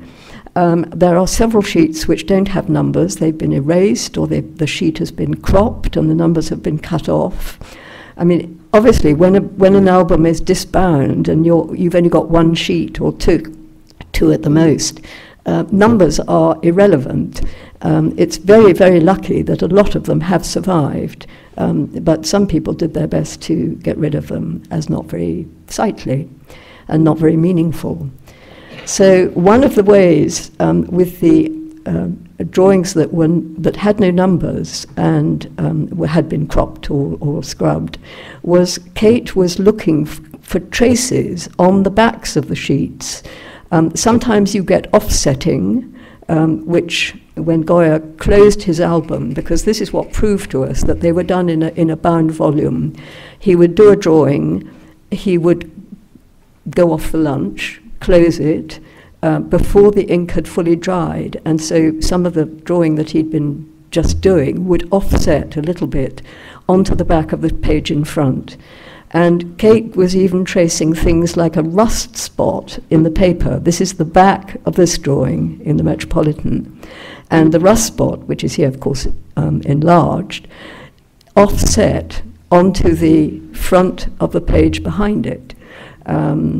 So there are all kinds of ways of checking up on the order of the pages when you've lost the actual numbers on top. And this is something that comes out in the final order that was arrived at, most of it, fortunately, through the numbers on the sheets, but in a good many cases, just by evidence of one sheet being in front of another and marking, even things like lumps in the handmade paper, which had impressed onto the back of the sheet in front of it, were enabled one to get close to it. And this is a fragment of a famous sheet showing this figure of Mother Celestina, tempting, as Riva told us yesterday in the rooms, tempting passers-by, or holding out, in this case, possibly items that were going to lead to her death by murder. And with her bottle in her hand, and then potions for her magical seductive potions, or whatever it was that she used as a procuress and a board. So this is the depth into which we went to produce evidence of the order and the fact that the drawings were made clearly in a bound volume. What happened after Goya's death, having completed all his 8 albums, which he probably took with him, we think he took them with him to Bordeaux and continued to make use of them, looking at them for inspiration, even when making the drawings that he continued to do in the Bordeaux albums. But after his death, his son, of course, inherited the whole lot. And there is testimony from contemporary visitors to Javier Goya's home that he had put the drawings, he'd obviously dismantled the albums, or disassembled them is the more correct term, and he had put them into 3 great tomes. And we don't know how this was done. They don't seem to have been pasted previously. There's no indication, and it may have been that he did used the practice that people had used throughout the 17th, 18th, 19th centuries for old master drawings, for example, which was simply to interleave them into blank albums of paper, blank volumes. But after Javier's death, when everything was inherited by that marvelous little boy upstairs, who was the apple of his grandfather's eye, things began to turn really bad. And Mariano, I think even Javier had debts, and Mariano certainly had debts, and basically he sold everything. He sold the copper plates to one person or another, which is why they didn't all go to the Academy of San Fernando in one go. A good many of them were privately owned by different people, went to Paris, were printed in Paris, then brought back to Madrid, for example. And the album drawings, there was some sort of deal that was made about which we hope to find out a lot more. But they basically went to two people. They went to Valentin Caderera, who was an antiquarian, art historian, a great admirer of Goya. He'd actually wanted to be Goya's pupil, and Goya said no, he wasn't taking students. When Goya, this was, I think it was around 1814-15, after the end of the war, and Valentin was just a very young artist. But no, Goya wasn't having any of that. He kept his studio assistants, but he didn't want real pupils. But Valentin Caderera was fascinated by Goya's work, always kept a kind of an eye on it, and the opportunity came when Mariano wanted to sell up to take over the drawings in which he was particularly interested, and he got together with Federico de Madrazo, who was director of the Prado, first court painter at that time, and also an aficionado. And between them, also with Federico de Madrazo's brother-in-law, perhaps as a cover for a man who, after all, as director of the Prado, should only have been acquiring things that might go to the Prado. But they sold, between them, a great block of drawings to the state, which allotted one group to the what was called the Museo Nacional, the National Museum, which is known as La Trinidad. And in fact, that museum's possessions were absorbed back into the Prado a little later. So the drawings that went to the Museo de la Trinidad ended up in the Prado, which has a magnificent collection. And another batch was sold to the state and were allotted to the Biblioteca Nacional in Madrid, and they also got a good many drawings which came from Caderera this time. The other lot had come from Madrazo's brother-in-law to the Trinidad Museum. So a great number of drawings were sold off, and it may have been that this was to, in a way, defray the expenses of the drawings that they kept for themselves. And Madrazo kept a huge number. And what he did, having given away a few just blank pages, unmounted drawings, one went to the British Museum very early on in 1862, and it has the museum stamp on the back of the sheet, on the back of the drawing. So we know that it wasn't mounted. And this was the case with several other drawings, which Madrazo gave to friends who put inscriptions on the back to say when they had received the gift. But the rest of them were mounted on pink paper, as were those that were sold off. And this is the only really surviving testimony as to what happened. Madrazo took all the drawings, put them into 3 groups, numbered them in a particular way, each group, so that he could distinguish them, then had them mounted onto sheets of pink paper, and at least one lot were bound, and they were bound into a volume which, by a miracle, remained intact with all its drawings inside it until 1935. Madrazo left the volume, gave the volume just before his death to his grandson. Grandsons have a good time. The grandson in question was Mariano Fortuny, who was an artist and a great dress designer, very fashionable man about town, had houses in Venice and in Paris. And he inherited this volume, which then had, in effect, it had 50 drawings by Goya inside it. And I've done a mock-up here. This was the drawing that was mounted on page 1. In other words, on the front of this, which is the back of page 1. And then it was followed by drawings that were double-sided.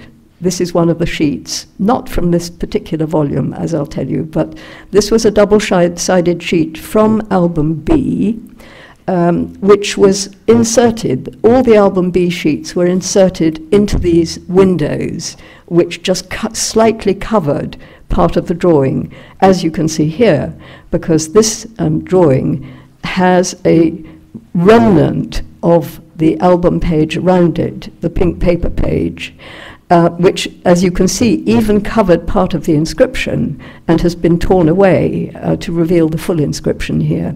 So that was placed face down, as it were, pasted onto one of these cutouts. So this is a second grouping of the album pages. We think that Javier Goya, in his tomes, which nobody saw but which were commented on, probably kept them in order. Madrazo, no. Madrazo, what he did was a very kind of mid-19th century thing. He made them into amusing volumes of a sort of scrapbook, if you like. And he mixed up the albums. He mixed up the order of the sheets. He would even, although Goya's numbers are very clear, this is 91, and the verso of that is 92. He made this very funny verso page into the recto for his album, which is why the pink paper covers the edges of the sheet that became the verso for his album compilation. So 50 drawings were in this album. 50 drawings were in another of the groups, which we have assumed until now were also put into albums, bound albums. And the other two that Madrazo formed, he sent to auction. He sent them to auction in Paris at the Hôtel Drouot in 1877, and they were dispersed and sold singly. Whereas this one album that he gave to his grandson remained intact. So all the album drawings that you find in museums and private collections everywhere else, they all came from that one auction sale, which included 105 drawings by Goya. And they included examples from every single album except the first one, the little album A, and none of the Bordeaux album drawings. But the others, yes, they were all interspersed, intermingled, and used to build up amusing collections that were undoubtedly shown to friends and passed round of an evening. In the course of making this exhibition, oh yes, what I can show you here, this is a very old photograph. We've been working with the descendants of a collector who had more Goya drawings, which he acquired in that 1877 sale, than anybody else. And when he died, probably, for sort of inheritance and purposes and cataloguing and so on, the drawings that he had acquired, not all directly, some of them he bought at sales of other collectors who had acquired at the 1877 sale, and then their collections were sold, and they went to the Calando family, this great Calando collector. So when he died, photographs were taken of the apartment, absolutely plastered with the drawings, mounted on the boards on which they were sold at the Hôtel Drouot. I mean, they hadn't been touched. So here you have this drawing, which is this, which actually became a frontispiece for one of the groups. It has Madratho's number 1 up in the corner here, although for Goya it's the verso number 92 of album B. So you can see how complicated this thing gets to work out. Here is the Courtauld drawing. This is taken from the catalogue, and we've put little marks around them to make them easier to identify. But here's album D3, plastered up on the wall here. And here's the Celestina, which is also from album D, which we've just seen a detail of in the previous. So it's full of things that are very interesting. And of course, the verso of this, which is not shown in this photograph, is this drawing here, the recto and the verso. And the beautiful drawing of Goya's self-portrait was not, obviously, presumably, from an album. It's just a self-portrait. And that Madratho got and used as the frontispiece to his volume, which he obviously regarded as the best and the one that he wanted to keep for himself. With these albums, with the album drawings and the different albums made by Goya, we are never entirely sure whether the number that we get to the end of a series with is really the last one. And we had the most, in the process of working on this exhibition, we made the most extraordinary discovery for a quite unrelated reason. I was asking about another drawing from album E, which seemed to be related. This was a question of, actually, of one of the Nazi restitution drawings, which had been claimed by people who said that it had been stolen from them. So the Louvre had to go back into the whole restitution question. And there was a drawing from album E, which had a stamp on it, which related it to the Musée des Beaux-Arts in Orléans. And so the Louvre went back to them and said, please, please, please check that this wasn't in your museum, because it's a stolen drawing. And they wrote back saying, this has all happened by email, saying, no, we've been through all our inventories, absolutely everyone. This drawing was never part of our collection. And they added, we do have 2 other drawings by Goya, but not the one that you're after. So I was sent a copy of this email, and I thought to myself, what? Goya drawings in Orléans? Never heard of this. And sent an email immediately saying, please, please send a photograph. Of the 2, well, one of them was a ridiculous attribution, nothing to do with Goya at all. It was more like Ribera. But the other one was this, a large sheet of pink paper with a recto verso drawing. This is more a detail of the verso one, and laid on this large sheet, like the albums here. It had Madratho's number on both sides. It was in the 1877 sale. It didn't sell at the sale, and it was given a few months later by a local collector and printmaker to the museum, where it has been ever since, completely unknown. So that was extraordinarily exciting, but even from the really bad drawing, bad photograph that was sent, I could see that there was something not right with the drawings. The extraordinary thing was that they have numbers which follow on from the last numbers in Goya's album B, and the numbers on the page looked exactly like his other numbers. So, and I quickly found out that the paper was identical with album B paper.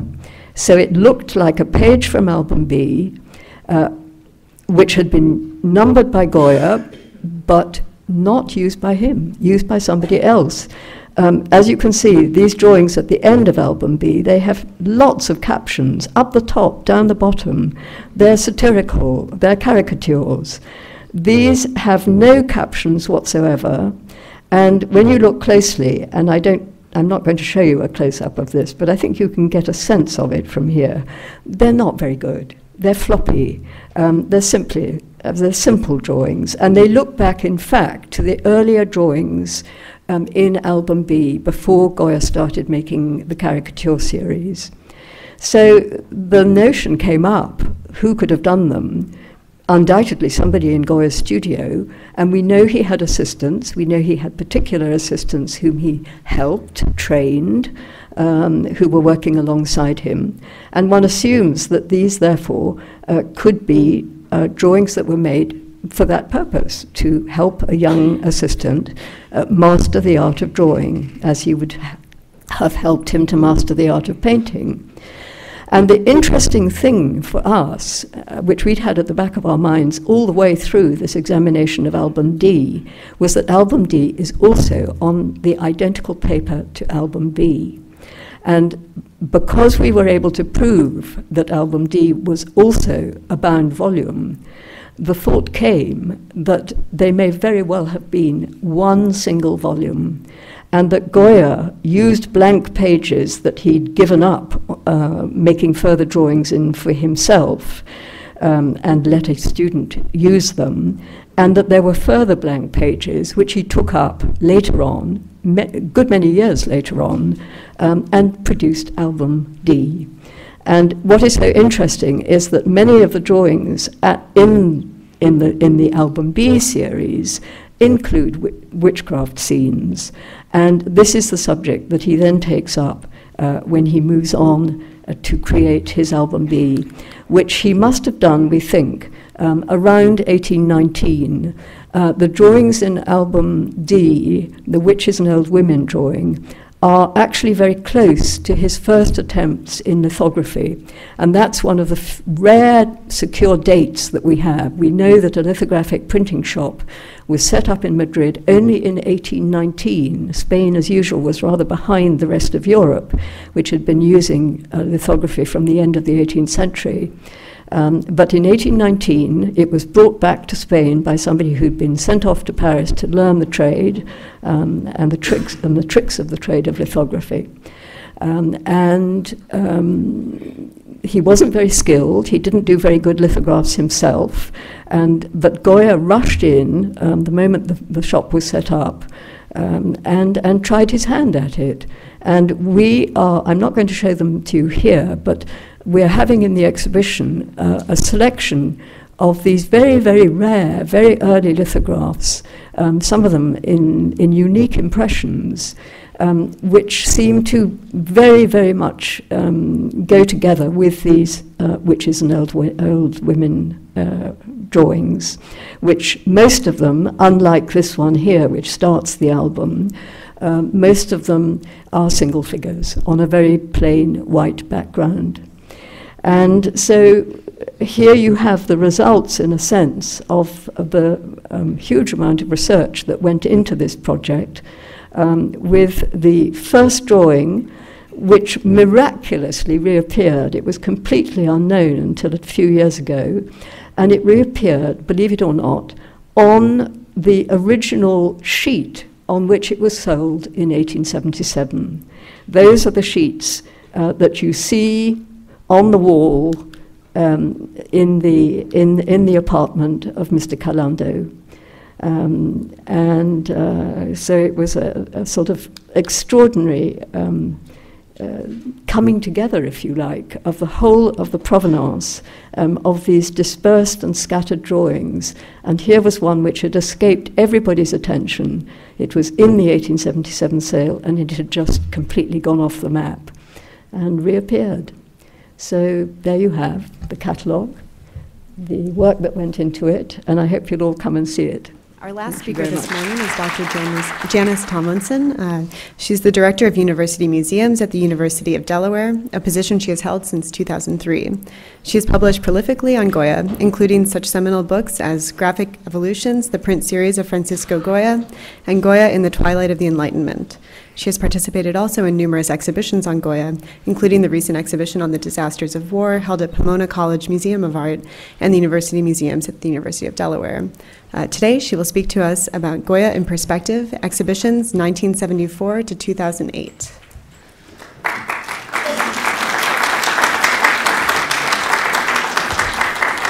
Thank you. Title of my talk, Goya in Perspective. refers to a collection of essays published by Fred Licht in 1967, which offers an approximate chronological point of departure for my paper. For this volume, Licht selected readings to introduce Goya to an undergraduate audience. And these included essays by European scholars who wrote either about well-known works, López Rey on Los Caprichos, La Fuente Ferrari on the 2nd and 3rd of May, or presented the artist within a very broad European context. Given the nature of this book, Fred Licht did not choose to include more in-depth analyses than of Goya's works, particularly his prints and drawings, such as the article by Eleanor Sayre on the early definition of the album drawings that had appeared in the Burlington magazine in 1964, an edition of the Burlington magazine undoubtedly inspired by the Royal Academy exhibition of 1963. Now, our knowledge of Goya has grown immensely since that time, due in large part to exhibitions the world over. It would be impossible for me to do them all justice. So what follows is a very personal and inevitably very selective perspective.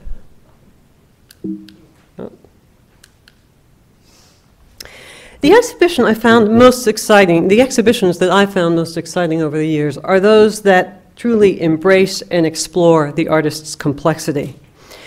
I was extremely fortunate that my first experience to a curated exhibition of Goya's work was during a vacation home from college when I went into Boston to see the changing exhibitions, the changing image, prints by Francisco Goya, curated by Eleanor Sayre. The installation invited close looking, comparison of preliminary drawings, working proofs, published editions for all of Goya's print series. And of course, I had no idea, as I studied the comparisons presented, how rare this opportunity would prove to be. I will never forget the excitement as an undergraduate of discovering Goya as a draftsperson, as a printmaker, and of gaining insight into the art of printmaking, and of being introduced to the historical context for his prints. It would all come back to me 3 years later. I'd gone to graduate school with the intention of writing a dissertation on Catalan Romanesque mural painting. However, having completed my master's thesis on the cult of the Holy Cross in Western architecture from 450 to 750 AD, I asked, nay, I went running to John McCubry, the specialist in late 18th century and 19th century art, whose iconographic approach would inform my own early work on Goya. I asked if I might undertake an independent study, Goya's Tauromaquia, on exhibition upstairs. This would lead to a dissertation proposal on a series of 5 paintings known to you, many of you, in the Royal Academy of San Fernando in Madrid, a topic I revised as I explored their sources, which led me to Goya's tapestry cartoons. Now, in preparing this presentation, I decided to forego a chronological survey of exhibitions and to cut to the chase by introducing 3 that represent for me the ne plus ultra of Goya exhibitions. Eleanor Sayre's The Changing Image, prints by Francisco Goya, is certainly one of them. After that 1974 exhibition, almost 2 decades would pass before I felt a similar excitement of discovery in viewing, only in its London and Chicago venues, Truth and Fantasy, Goya, the Small Paintings, curated by Juliet Wilson Barreau and Manuela Bimena Marques. Truth and Fantasy offered many things, including an introduction to the recently discovered Italian sketchbook, represented on the left, as well as a survey of Goya's career through small format paintings, from early sketches to religious paintings, to genre scenes such as that on the right, and to the wonderful late miniatures, 12 of which were included.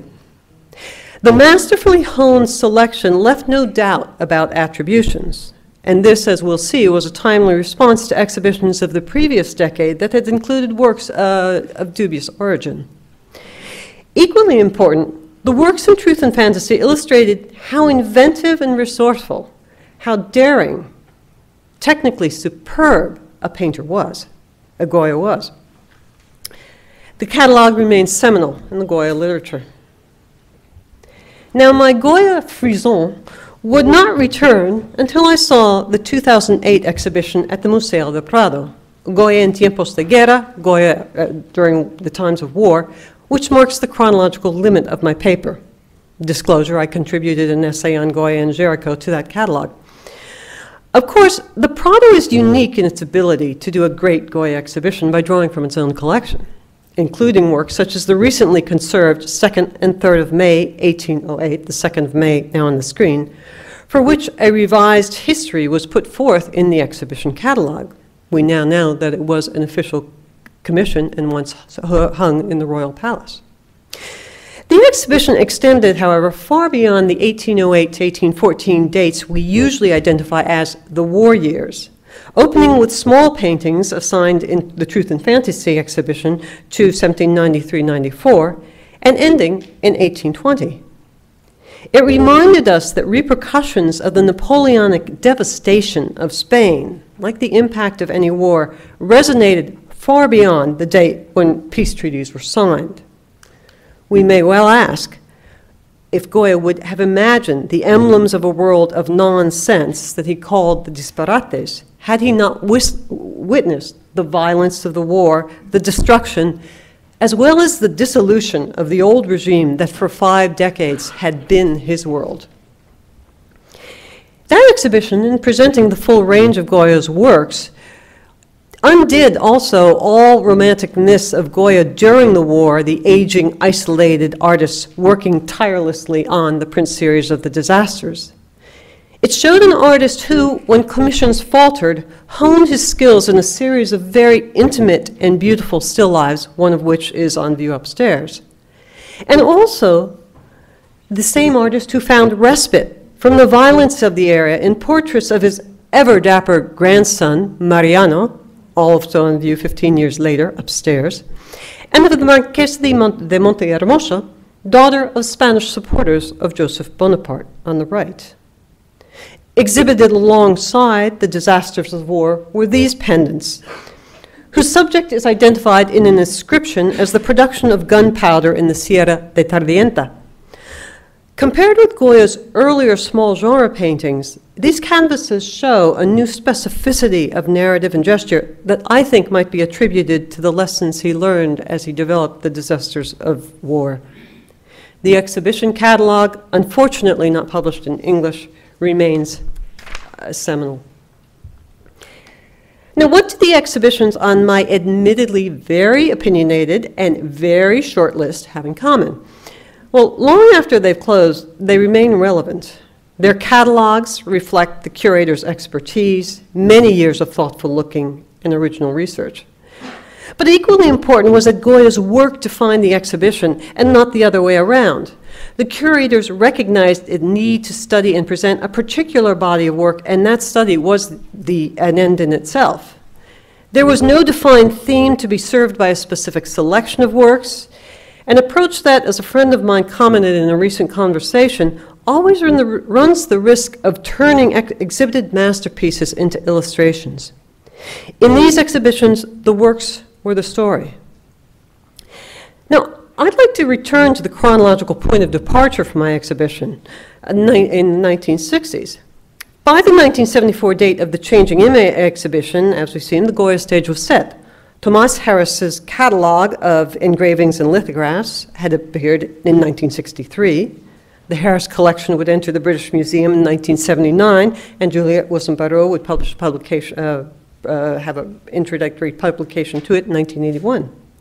1970 also saw the publication of the Catalogue Raisonné by Pierre Gassier and Juliette Wilson, and Gassier's catalogues of Goya's drawings would soon follow. It's not surprising then that during the 1980s there followed a number of small monographic exhibitions in Europe and the United States. While a 1982 exhibition of paintings in Swiss collections sought to expand the catalog, the Prado exhibition of Goya paintings from Madrid collections the following year introduced a number of significant works to the Prado, including the Contes of Chinchon that would enter the Prado in the year 2000, and The Shipwreck, still in a private collection. Goya Joven was born with an exhibition of 1986. Now, each of these exhibitions included works no longer attributed to Goya, or today at least questioned, and thus served as the foil again for the critical contribution of Goya, Truth and Fantasy, of the following decade. But also during the 1980s, there were a series of exhibitions that attempted to present a broader context for Goya's work. In 1980, European art at the Spanish court during the 18th century, co-curated by Alfonso Pérez Sánchez, Gilbert Martin Marie in Bordeaux, and Janine Baticle, was presented in Madrid, Bordeaux, and Paris, providing a sweeping overview of art, not just artists of the 18th century Bourbon court. The catalog for this innovative exhibition points out the challenge, however, to art history to really come to grips with a truly cosmopolitan court, like that of 18th century Spain. Rather than explore the interchange and interrelation among the artists of diverse origins who worked at court or that arrived to court, the catalog was divided into three sections: Spanish painters, French painters, Italian painters. Within each, artists were listed alphabetically. With painters thus quarantined within their national schools and arranged alphabetically, it was left to the reader to reconstruct who coincided with whom in painting for the court, and also to suggest how they might have influenced one another. For example, that exhibition made me aware of this painting by Claude-Joseph Vernet, a favorite artist of Goya's patron, the Prince of Asturias and later Charles IV. Painted for Isabel Farnese, Charles IV's grandmother, and in the Spanish Royal Collection prior to being removed by Joseph Bonaparte, which is how it found its way to Philadelphia, it shows a Farnese palace owned by Charles IV's father, Charles III, as King of Naples. Now, Goya, in his well-known conception of the Meadow of St. Isidore, I think emulates and updates Goya's fashionable gathering before a distant royal palace. And although we are accustomed to seeing Goya's Meadow as a small painting, usually described as impressionistic, let us not forget that it was painted as a sketch for a tapestry cartoon never realized. That cartoon, and the tapestry after it, would have measured 20 feet in length, thus allowing Goya to trump his patron's favorite view painter, whose Cardinal Acquaviva measures only 10 feet. Other exhibitions of the 1980s included Goya at the art of his time at the Meadows Museum, which considered Spanish painters at court during and immediately after Goya's time, and also included works by Tiepolo and after Mengs. The order of the works clearly gave priority to Goya, relegating his contemporaries to the background. Another exhibition, which I'm not illustrating, was in 1989, Painting in Spain during the later 18th century at the National Gallery in London, followed the gallery's acquisitions of works by Francisco Baello, Luis Melendez, and Luis Paretti Alcázar. No works by Goya were on view. And that same year, of course, coincides with the well-known exhibition of the Boston Museum of Fine Arts, the Met, and the Prado, Goya in the Spirit of Enlightenment. These two ideas of the contextual exhibition and the theme of enlightenment informed a 1995 exhibition, Painting in Spain in the Age of Enlightenment, curated by Rhonda Castle and Suzanne Stratton.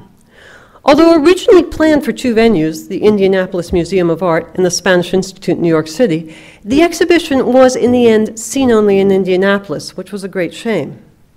Both exhibition and catalog were ordered chronologically, from discussion of French artists active in Madrid during the reign of the first Bourbon king, Philip V, to major commissions at the court up to into the reign of Ferdinand VII in the early 19th century. The two works shown here illustrated the final section, which Rhonda titled "There Are No Rules in Painting," a quotation from Goya's 1792 report to the Royal Academy, which invited us to consider the invention of the yard with lunatics from the Meadows Museum within a broader context of well-known artists such as Melendez and Paret and Maedia, as well as lesser-known figures such as Antonio Carnicero and José Camarón, whose invention is seen in the painting on the right.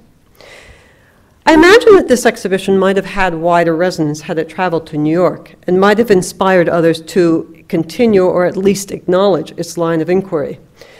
Unfortunately, this did not happen. The following year, our exhibition of the context for Goya as a printmaker was greatly enhanced by the exhibition Idioma Universal, Goya en la Biblioteca Nacional, Universal Language, Goya in the National Library, curated again by Juliet Wilson-Barrault and Elena Santiago at the National Library in Madrid. As a visitor to the exhibition, I found it overwhelming, and every time I return to the catalog, I understand why. Far from just presenting Goya as a printmaker, it provided a framework of print culture in late 18th and early 19th century Madrid, with an important introduction to the print collection of Goya's patron and friend, Esteban Bermúdez, represented by the two works on the screen. That exhibition also included contemporary prints and myriad books and myriad works from that recorded the contemporary events of the day, and it also included the emblem of the Pestalozzi Institute, which I chose for this lecture, because this is a print after the emblem for the Pestalozzi Institute, painted by Goya, the painting now lost, which I show with a copy after Goya's painting of Manuel Godoy as a patron of the Pestalozzi Institute, because of course here in the museum you have a fragment for the lost painting of Manuel Godoy as a patron of the Pestalozzi Institute. The Biblioteca Nacional was one of many commemorating the 250th anniversary of the artist's birth, and of special interest to me, there was an exhibition of tapestries and cartoons in the Patrimonio Nacional on view at the Royal Palace. Although the exhibition was a wide-ranging presentation of selected cartoons and tapestries, documents related to Goya's career, documents related to the tapestry factory, the catalog remains of interest for its refinement of earlier reconstructions of installations of the tapestries by at the Pardo Palace by José Luis Sancho. Now, looking beyond Madrid, the list of exhibitions from 1996 to 2006 would include those in New York, Philadelphia, Stockholm, Lille, Copenhagen, London, Washington, Mexico City, and I'm sure there are many others. Many were overviews, but some examined particular aspects of Goya's works and deserve a longer discussion than I can offer here, and these include drawings from private albums at the Hayward, curated by Juliet, Goya images of women at the National Gallery in the Prado, and Goya's late works. As an overview exhibition, Goya, Prophet of the Modern, seen in Vienna and Berlin, certainly stands out. In that same year, the Italian context for Goya was explored in a small exhibition in Parma, a theme to be expanded in a 2008 exhibition in Saragossa. My colleagues have spoken eloquently of the immediate past and future of Goya exhibitions. Beyond looking forward to Album D and Goya's portraiture, we can anticipate exhibitions in 2016 and 2019 to be coordinated with the projected publication of a 5-volume catalogue raisonné of Goya's drawings. But where do we go from here? There will always be overview exhibitions, and given Goya's track record, they will be successful. But what other approaches might broaden our understanding of the artist? Well, of course, many of us would love to have an exhibition of works the attribution of which has been questioned, but not entirely rejected or universally rejected, with full technical documentation, discussions, and possibly even a publication that followed rather than preceded the exhibition. But whether museums would lend to such an exhibition or whether scholars could reach a consensus, well, those are pretty important questions. Another option might be Goyesque in the 19th century that might include works such as those shown here, the bullfight in the divided ring in the upper left from the Metropolitan Museum of Art, and the so-called Procession in Valencia from the Boer Foundation. Now, examination of the Goyesque, a style of imitation possibly based as much on the written descriptions of Gautier as on the works of Goya, would not only illustrate how many of the misperceptions about the artist that still linger were born, but also would invite a discussion of issues of national identity through art and the idea of the national school that informed the evolving image of Goya. Or a collection would consider the history of its own treasures. For example, the drawings once bound in the album once bound by Federico Madrazo in the album, Juliet has discussed this, and owned by his grandson, the artist and fashion designer Mariano Fortuny Madrazo, was acquired by the Metropolitan Museum in 1935. The album's binding and its pink paper mounts still survive, and we even find the custom stamp of documenting its exit from Venice in 1931.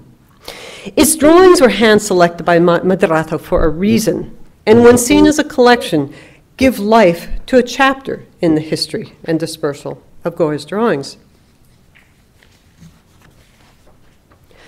Collections fortunate enough to own both prints and drawings might also, again, bring to light or rethink the interrelationship between drawing and printmaking, and how techniques such as the use of wash and the album being drawings of aquatine and evolving caprichos might mutually inform one another. Or we might explore the influence of other printmakers on Goya, expanding Isidora Ros de Viejo's research on Rembrandt and Goya to include artists such as Ribera and possibly Tiepolo.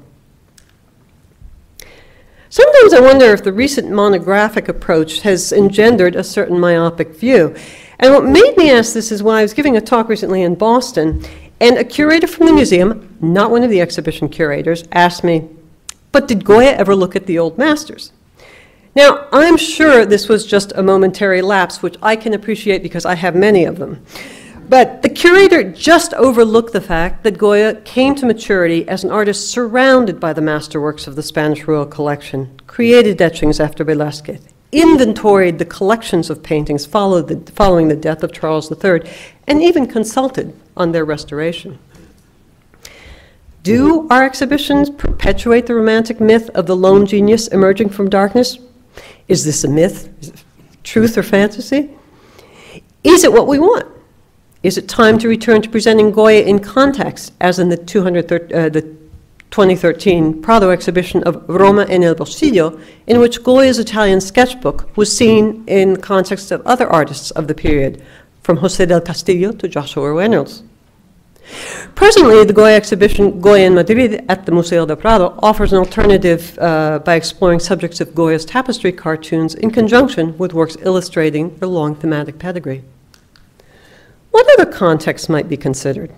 A smaller, focused exhibition might explore themes that are historically and culturally significant within the context of the late 18th and early 19th century.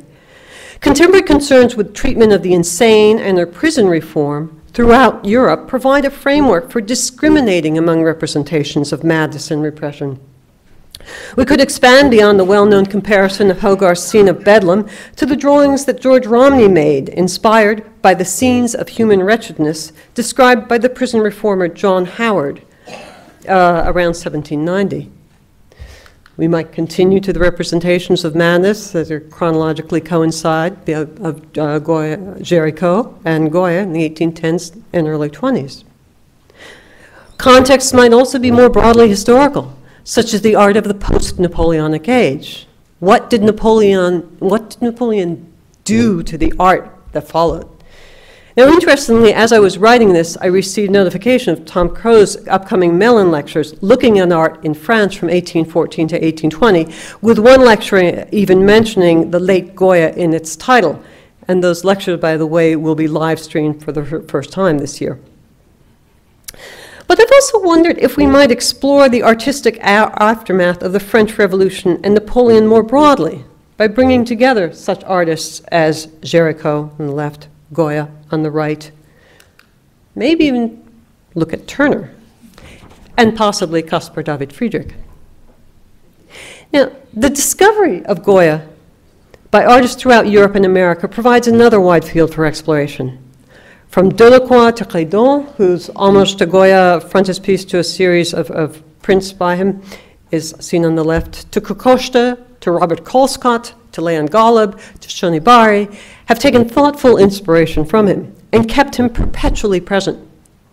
In his allegory of Asia, Shonibari uses costume and fabric to question cultural identity, both as reality and fantasy, and using the framework, of course, of Goya's Capriccio 43, the dream of reason. How do such interpretations inform, if not ours, the general concept of Goya? What does Goya mean? How does that meaning change over time? The works of Shonibari and other contemporary artists might inspire collaborations of Goya scholars in conversation with artists and curators of contemporary art. In 2011, the Contemporary Art Museum in St. Louis offered an exhibition entitled Cryptic, the use of allegory in contemporary art with a masterclass from Goya. I saw the exhibition posted, and I did not get to St. Louis to see the exhibition, and wrote the curator, not realizing that Laura Stewart was the former Laura Neon, who was a student in a seminar I had offered at Williams College many years earlier in which she wrote a very interesting paper on Goya's disparates and Freud's uncanny. As a curator of cryptic, she invited us to explore how works by contemporary artists create meaning, and suggested that one approach was through the use of open-ended allegory, a concept she traces to Goya's caprichos and disparates. I here illustrate that concept by, not by a work by in Laura's exhibition, but by a work by the late Juan Munoz, who, which is on the left, compared with Disparate on view upstairs. And so if Em will help me pull up a brief video clip, I would like to close with just a few words, bringing in Laura's voice to this discussion. Em? I was supposed to be able to do this myself, but I just don't know this computer.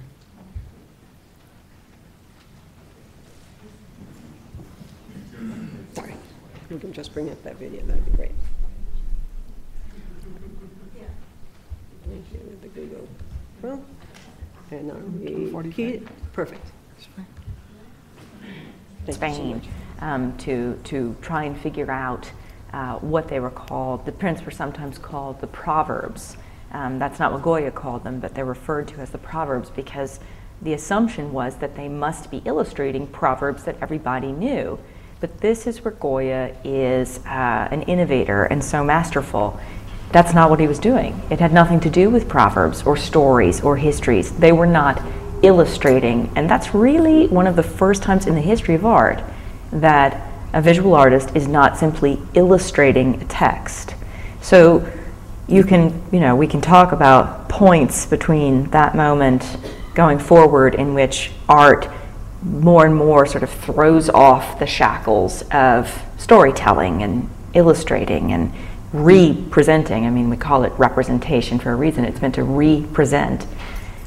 Goya was not representing. He was presenting. He was creating something visual himself through his own fancy and his own mind.